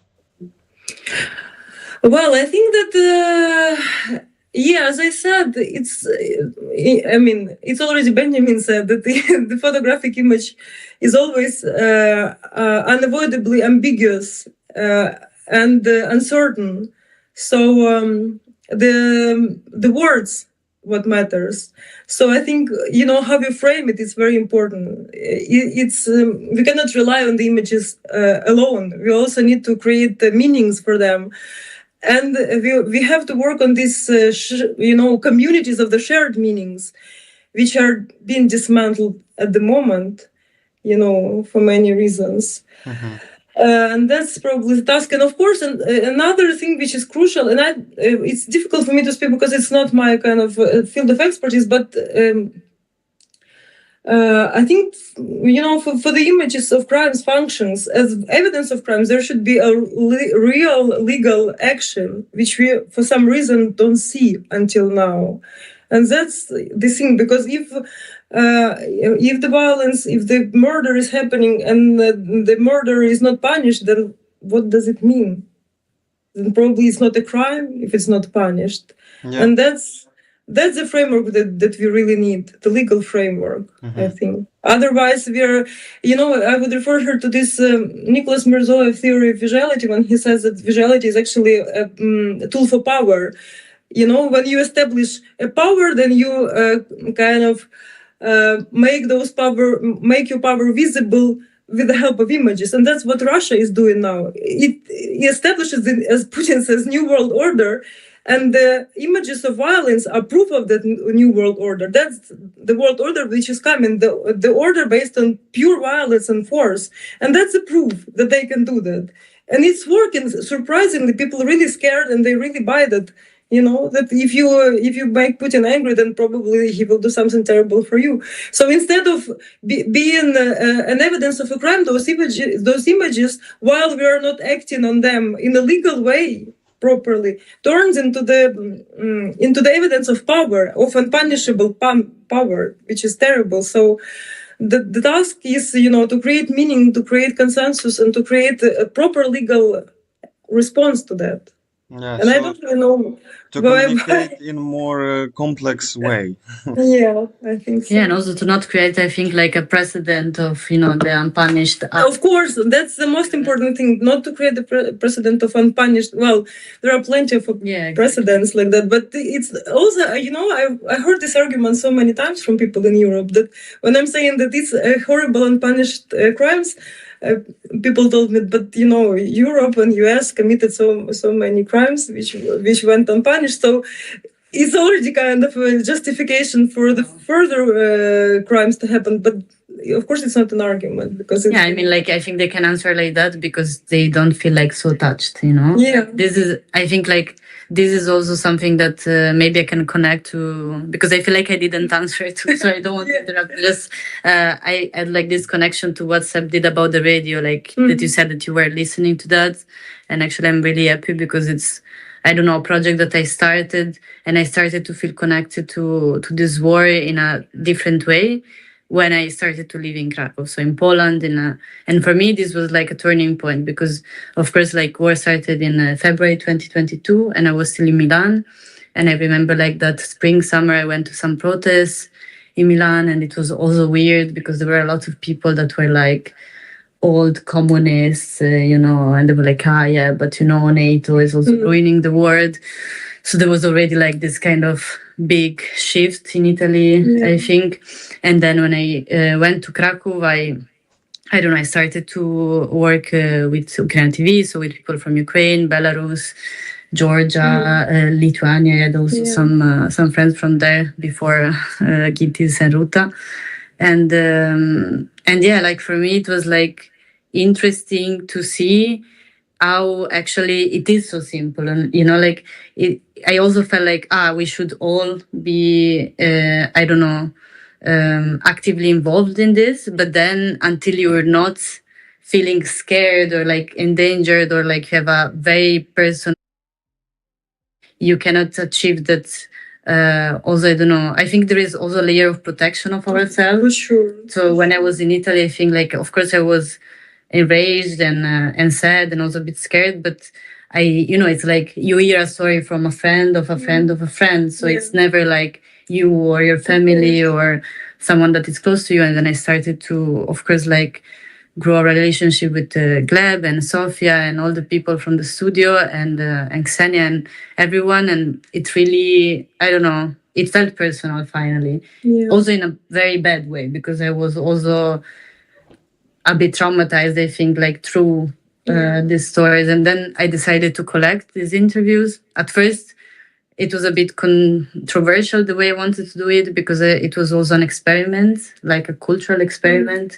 So the idea was to interview 4 different groups, so Polish people, Belarusian people, Ukrainian and expats, so people that were in Krakow at the time, but not born or like from Krakow. And then to ask them first, just their personal data, like, you know, name, where they're from, age, and then some of these parts I decided to take it out for also privacy reasons. And then like what do you do in your normal day? And then at some point to ask them like if they remember this day, the 24th February 2022. And it was kind of expected the way these interviews went. Of course, like all the Ukrainians remembered, all the Belarusians remembered, most of the Polish remembered, not all of them. And most of the experts didn't. The ones that remembered, they were like this Lithuanian friend of mine, other people that were more politically engaged.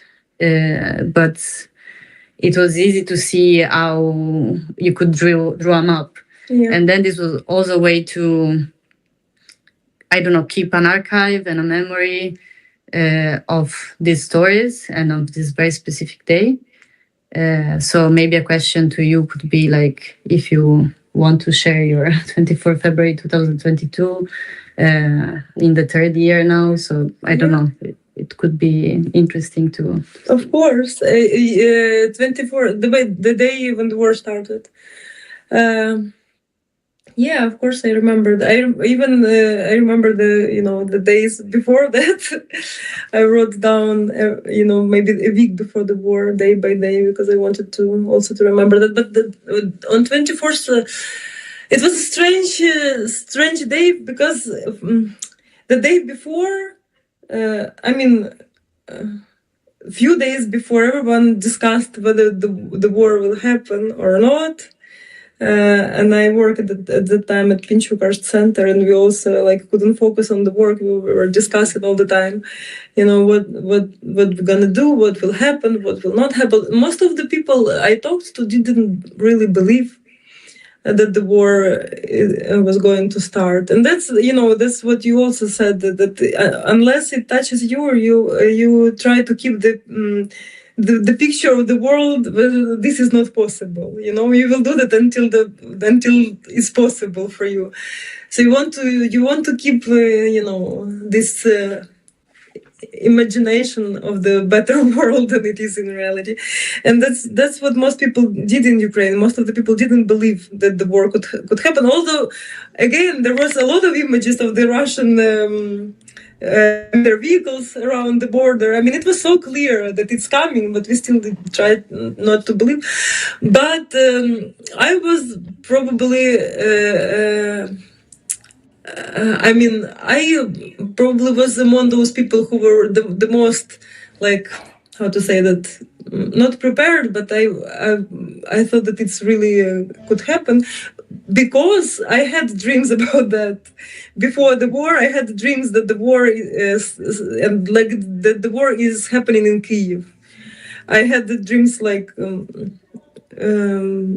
recurrent in many forms. In one dream, I saw that I was looking through my window in my Osokorki apartment, and I was looking how my neighborhood exploding, and then at some point the rocket like flying into my window.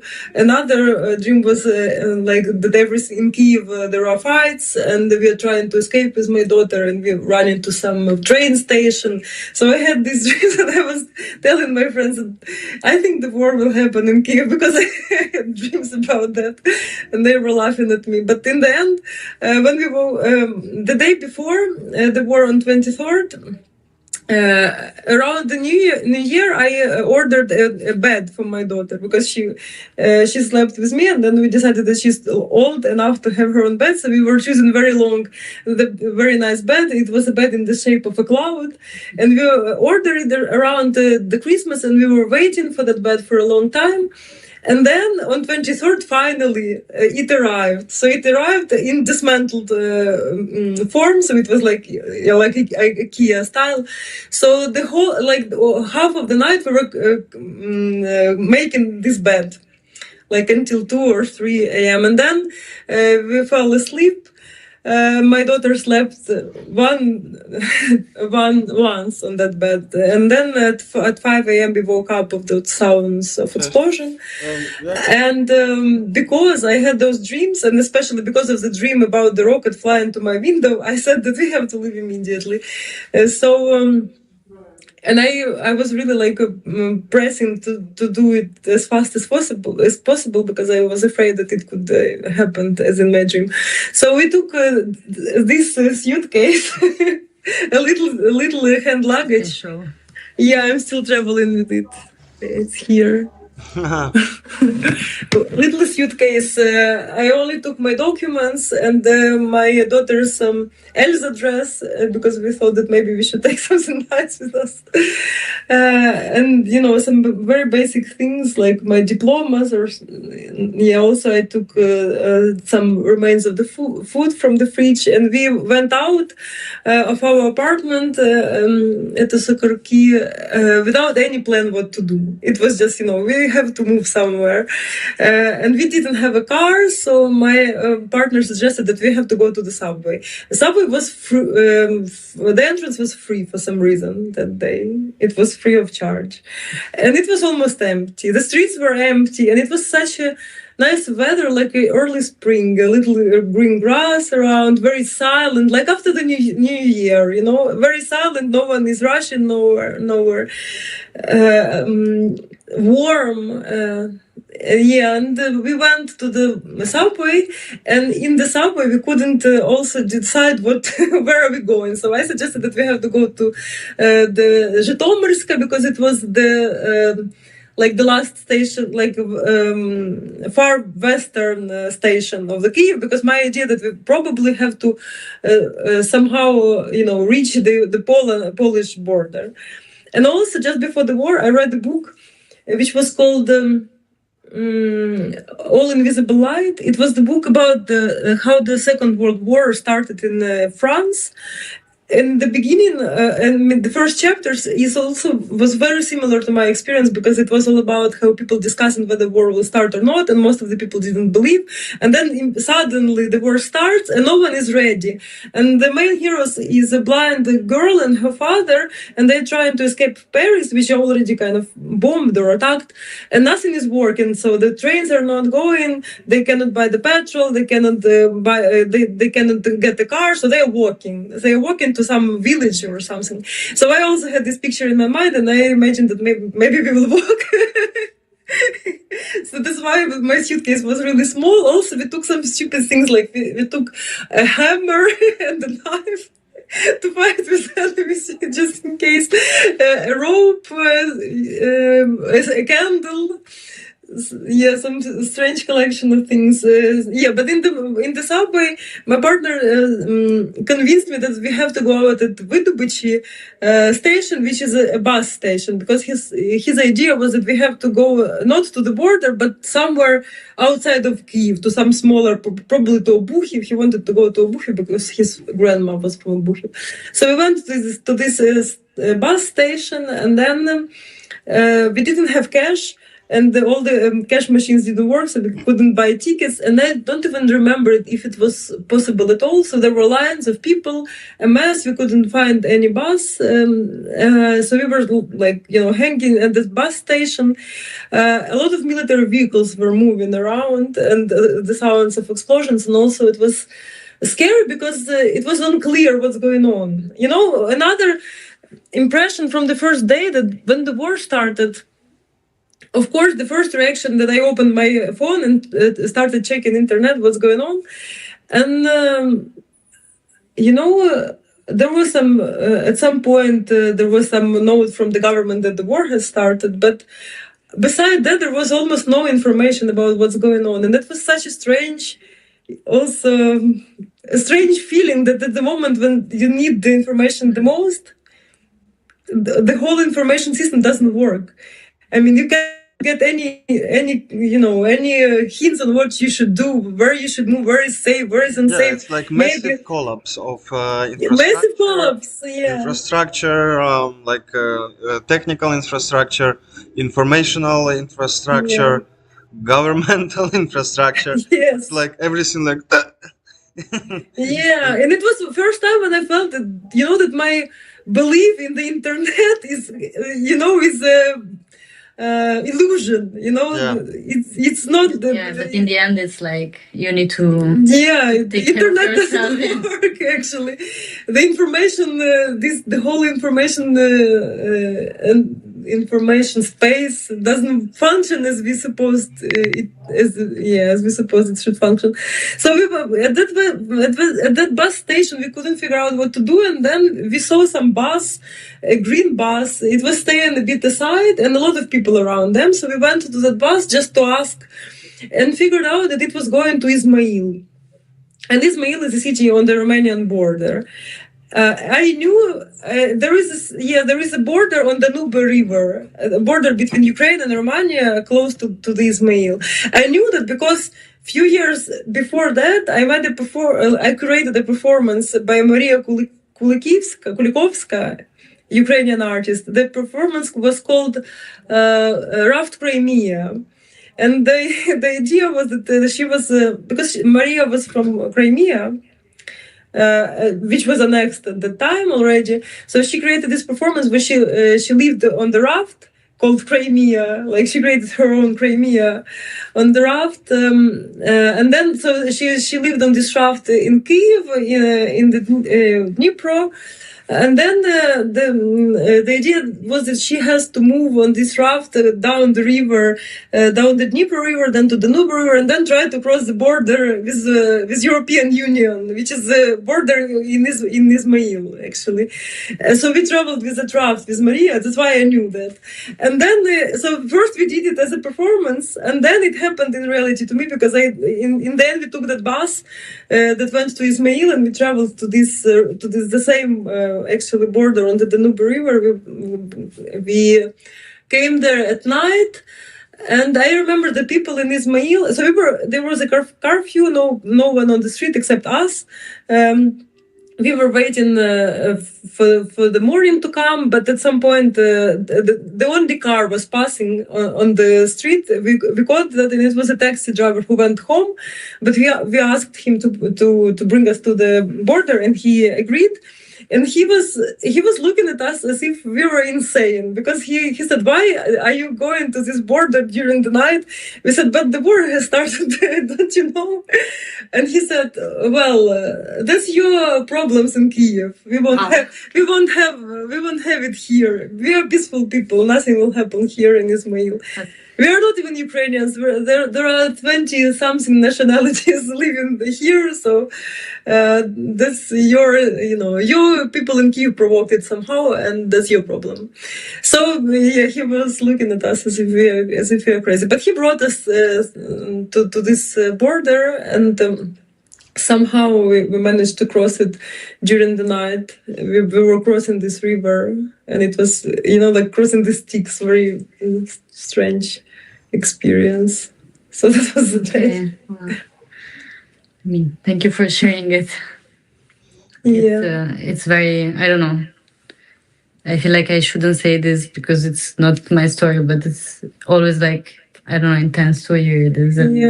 Also, I don't know, it kind of makes it real, I think, to say it out loud. Like, this is also what I recognize is like how we remember the little details of these stories and how they seem like, I don't know, the most important thing to recollect it. And they also like make it, you cannot like make it up. Something like this is like really something that it happens to you, and then I don't know to explain. It's just very, it's something that I noticed, like how people remember these details, or this thing you said about the suitcase, what comes to your mind to put like candle, and like because you're gonna need it, or like what are the first thing that in kind of a very stressful situation like you do. So yeah, of course I remember every single detail. And also when we were traveling down from Kyiv to the south, of course we saw a lot of military vehicles also traveling down the roads, and all of them were unmarked, and it was completely unclear what's going on, and I was also checking the internet all the time to figure out, probably not, because south is the southern part is by the sea, so it could be that the invasion started also from the sea. And the whole way that we were traveling, I was afraid that probably we arrived to the already occupied territory. And there were no information at all about that. What's happening in Odessa, what's happening in Kyiv. So we were seeing like rockets flying, some military vehicles traveling down the road, but whether Ukrainian vehicles or Russian vehicles, we had no clue. And that was such a strange, feeling. And yes, you said, I thought that it's a collapse of the whole systems, but later I realized that probably it was not, it was a transition to the state of war, because the way how the information space worked that day is the way how the information space worked during the war in general, It's complete uncertainty, and it's, it's just... It's mimicking the way how it functioned before the war, but in reality, it's a completely different structure at the moment. It's information space which functions not to inform us, but to deceive us. And to intrigue and to keep attention, and that's to intrigue. To intrigue. Yeah. For example, there's the blurred videos of rockets, like places where rocket hit. Actually, like I understood that actually it doesn't work, and a lot of media were making this blur only to make the picture uncertain, so people would feel more emotions because of this feeling of unknowing where exactly this rocket came, and they're calling parents, friends and stuff like that to check where finally it fell. Yeah, of course, there are these kind of wartime regulations that you cannot share certain information, and the fact that the most important information you cannot share, right? Because the information space is surveyed by the enemy, so you cannot share, crucial details you cannot share, and that's details that we civilians really need. And so in the end, of course, it turns into complete uncertainty. The only message that you got is that there is a danger around. The war is going on. That's the only message that you get in the end. Yeah. Okay, thank you very much, you both, for this moment of I don't know, intimacy in a way, and these are the stories which have to be heard, especially at this day in the world. Even if someone doesn't accept it as something possible or as a truth, we need to create this advantage in the information field, and to at least to try to fight with all of these huge waves of disinformation, fake news, all this connection between USA and Russia recently, like going to boil soon. Like heads of people are now so detached, like minds are dispersed, and once again everyone is totally lost. Yeah, but I like to end up on some optimistic note. I hope, because really Russia invests so much money in the in its disinformation campaigns, especially recently. We're gonna be flooded by the really shit way of fakes and everything. But probably that's a sign that that's it's only its last hope. Probably it's a sign that it's becoming weaker and weaker, and the only thing it can do is just to threaten us with the images or information. But that's one huge fake, and that's what we need to understand. Is we just need to don't buy it. Yeah, exactly. Now and also now I think, or maybe it's only for me, but also I feel in society that all these fake narratives became kind of more visible. People started to understand it better.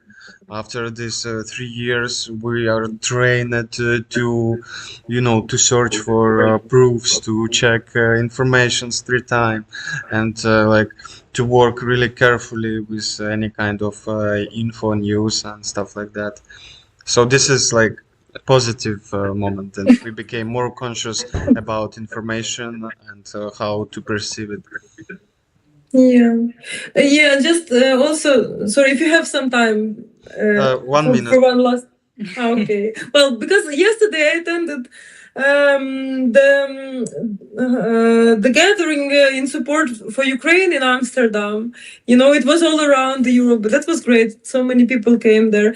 But at the same time, there was another meeting with the people with the white flags and this signs with the dove, with the signs peace. It's unclear what was that, but it seemed like an opposition meeting, which is another example, how everything can be reversed, and that's what Russia does, reverse everything. And in the end, it looked like those meetings with the call for peace stands like an opposition to the meeting in support for Ukraine, which appears like a meeting not for peace or what. Also, Ukraine wants peace more than any other country, I'm sure. But that was another example that how Russia turns everything,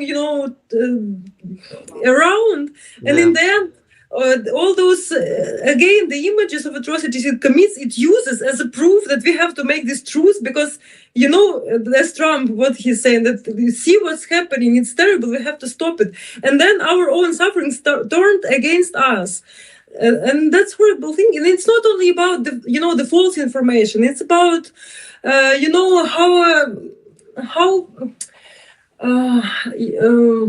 how to say that, it's not only about the deceiving us, it's about playing with our desires, because we want peace, of course.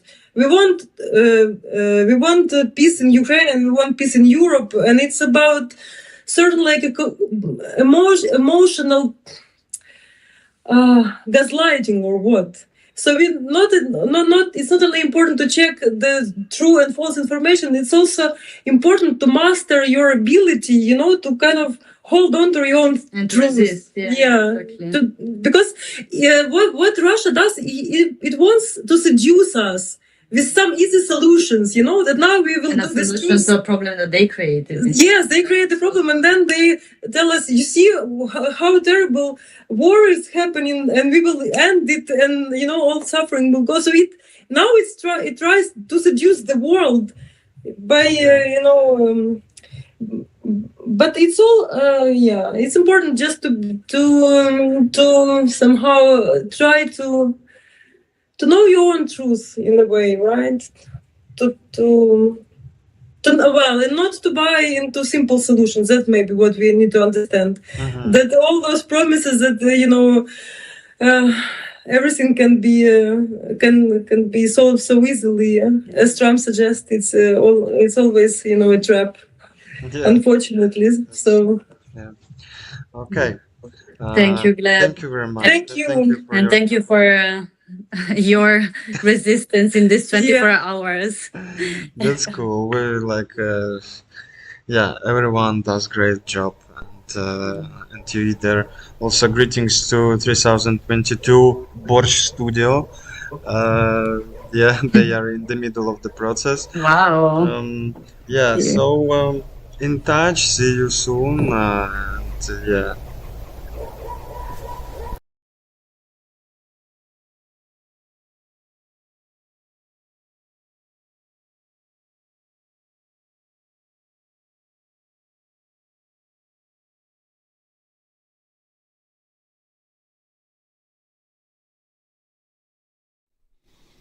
Check.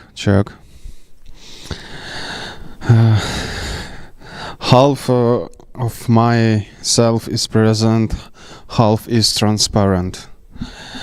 As I try to be transparent during my life, I'm not lying too often. So Lesa Kulczynska and Julia Timis were the part of 24-hour multi-streaming event. As a lot of things were going on simultaneously in different places, we had a lot of things like covering each other and managing 7 locations is kind of new experience for us. But also I would like to say that I admire those who actually tried and did things kind of in independent way, as we always are trying to create kind of decentralized network, stream art network. But of course it never works as totally horizontal situation. It's probably even impossible. Always someone need to switch inputs. So Julia Timis and Lesa Kulczynska actually were kind of live, but I was recording them as at the same moment we had already going on the performance from Kyiv.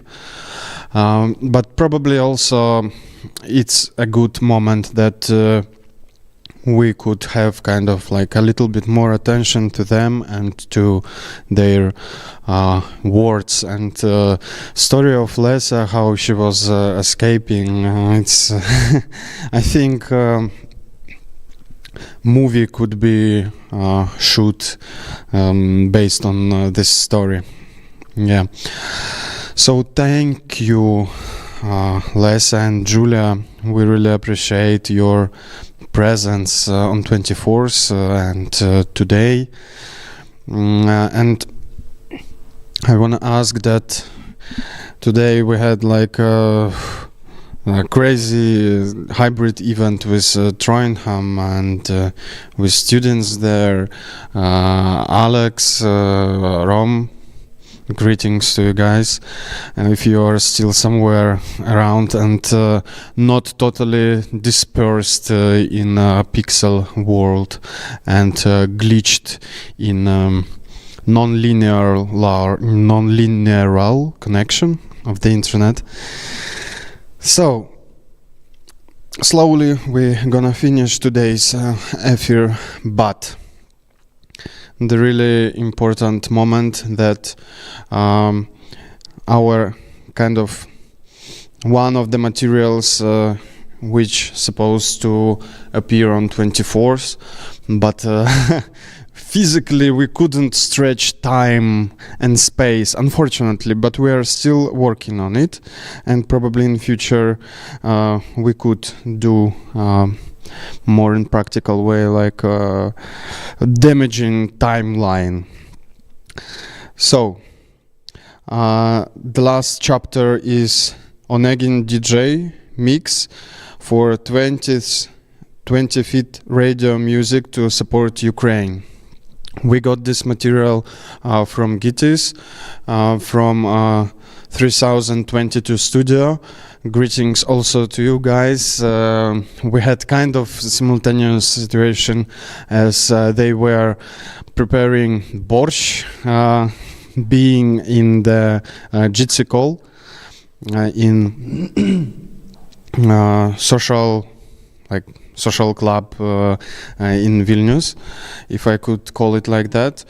And they were sitting, like having dinner together around a long table, and they were watching our stream. It was really like interesting conception and moment. So guys and other substances, I think I would say to you goodbye for today, and let's listen some music. Also, this is a hoodie from, you couldn't see it like properly, as it's green, if you could like understand. Hoodie from Sakpak Records. There is this guy. Yeah, actually it looks cool, like he's running the road. One moment, I will make a photo. Yeah, it looks really interesting. Like, yeah. And you, I will record you also. I caught you. Thank you, everyone. Good night to Asia, which is like in a moment of transformation from a physical body to metaphysical. We still have some eyes, and we will finish остатки really soon. Дякуємо усім. Бажаємо гарного вечора. З вами була Україна ТВ, і до наступного.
put into words what exactly we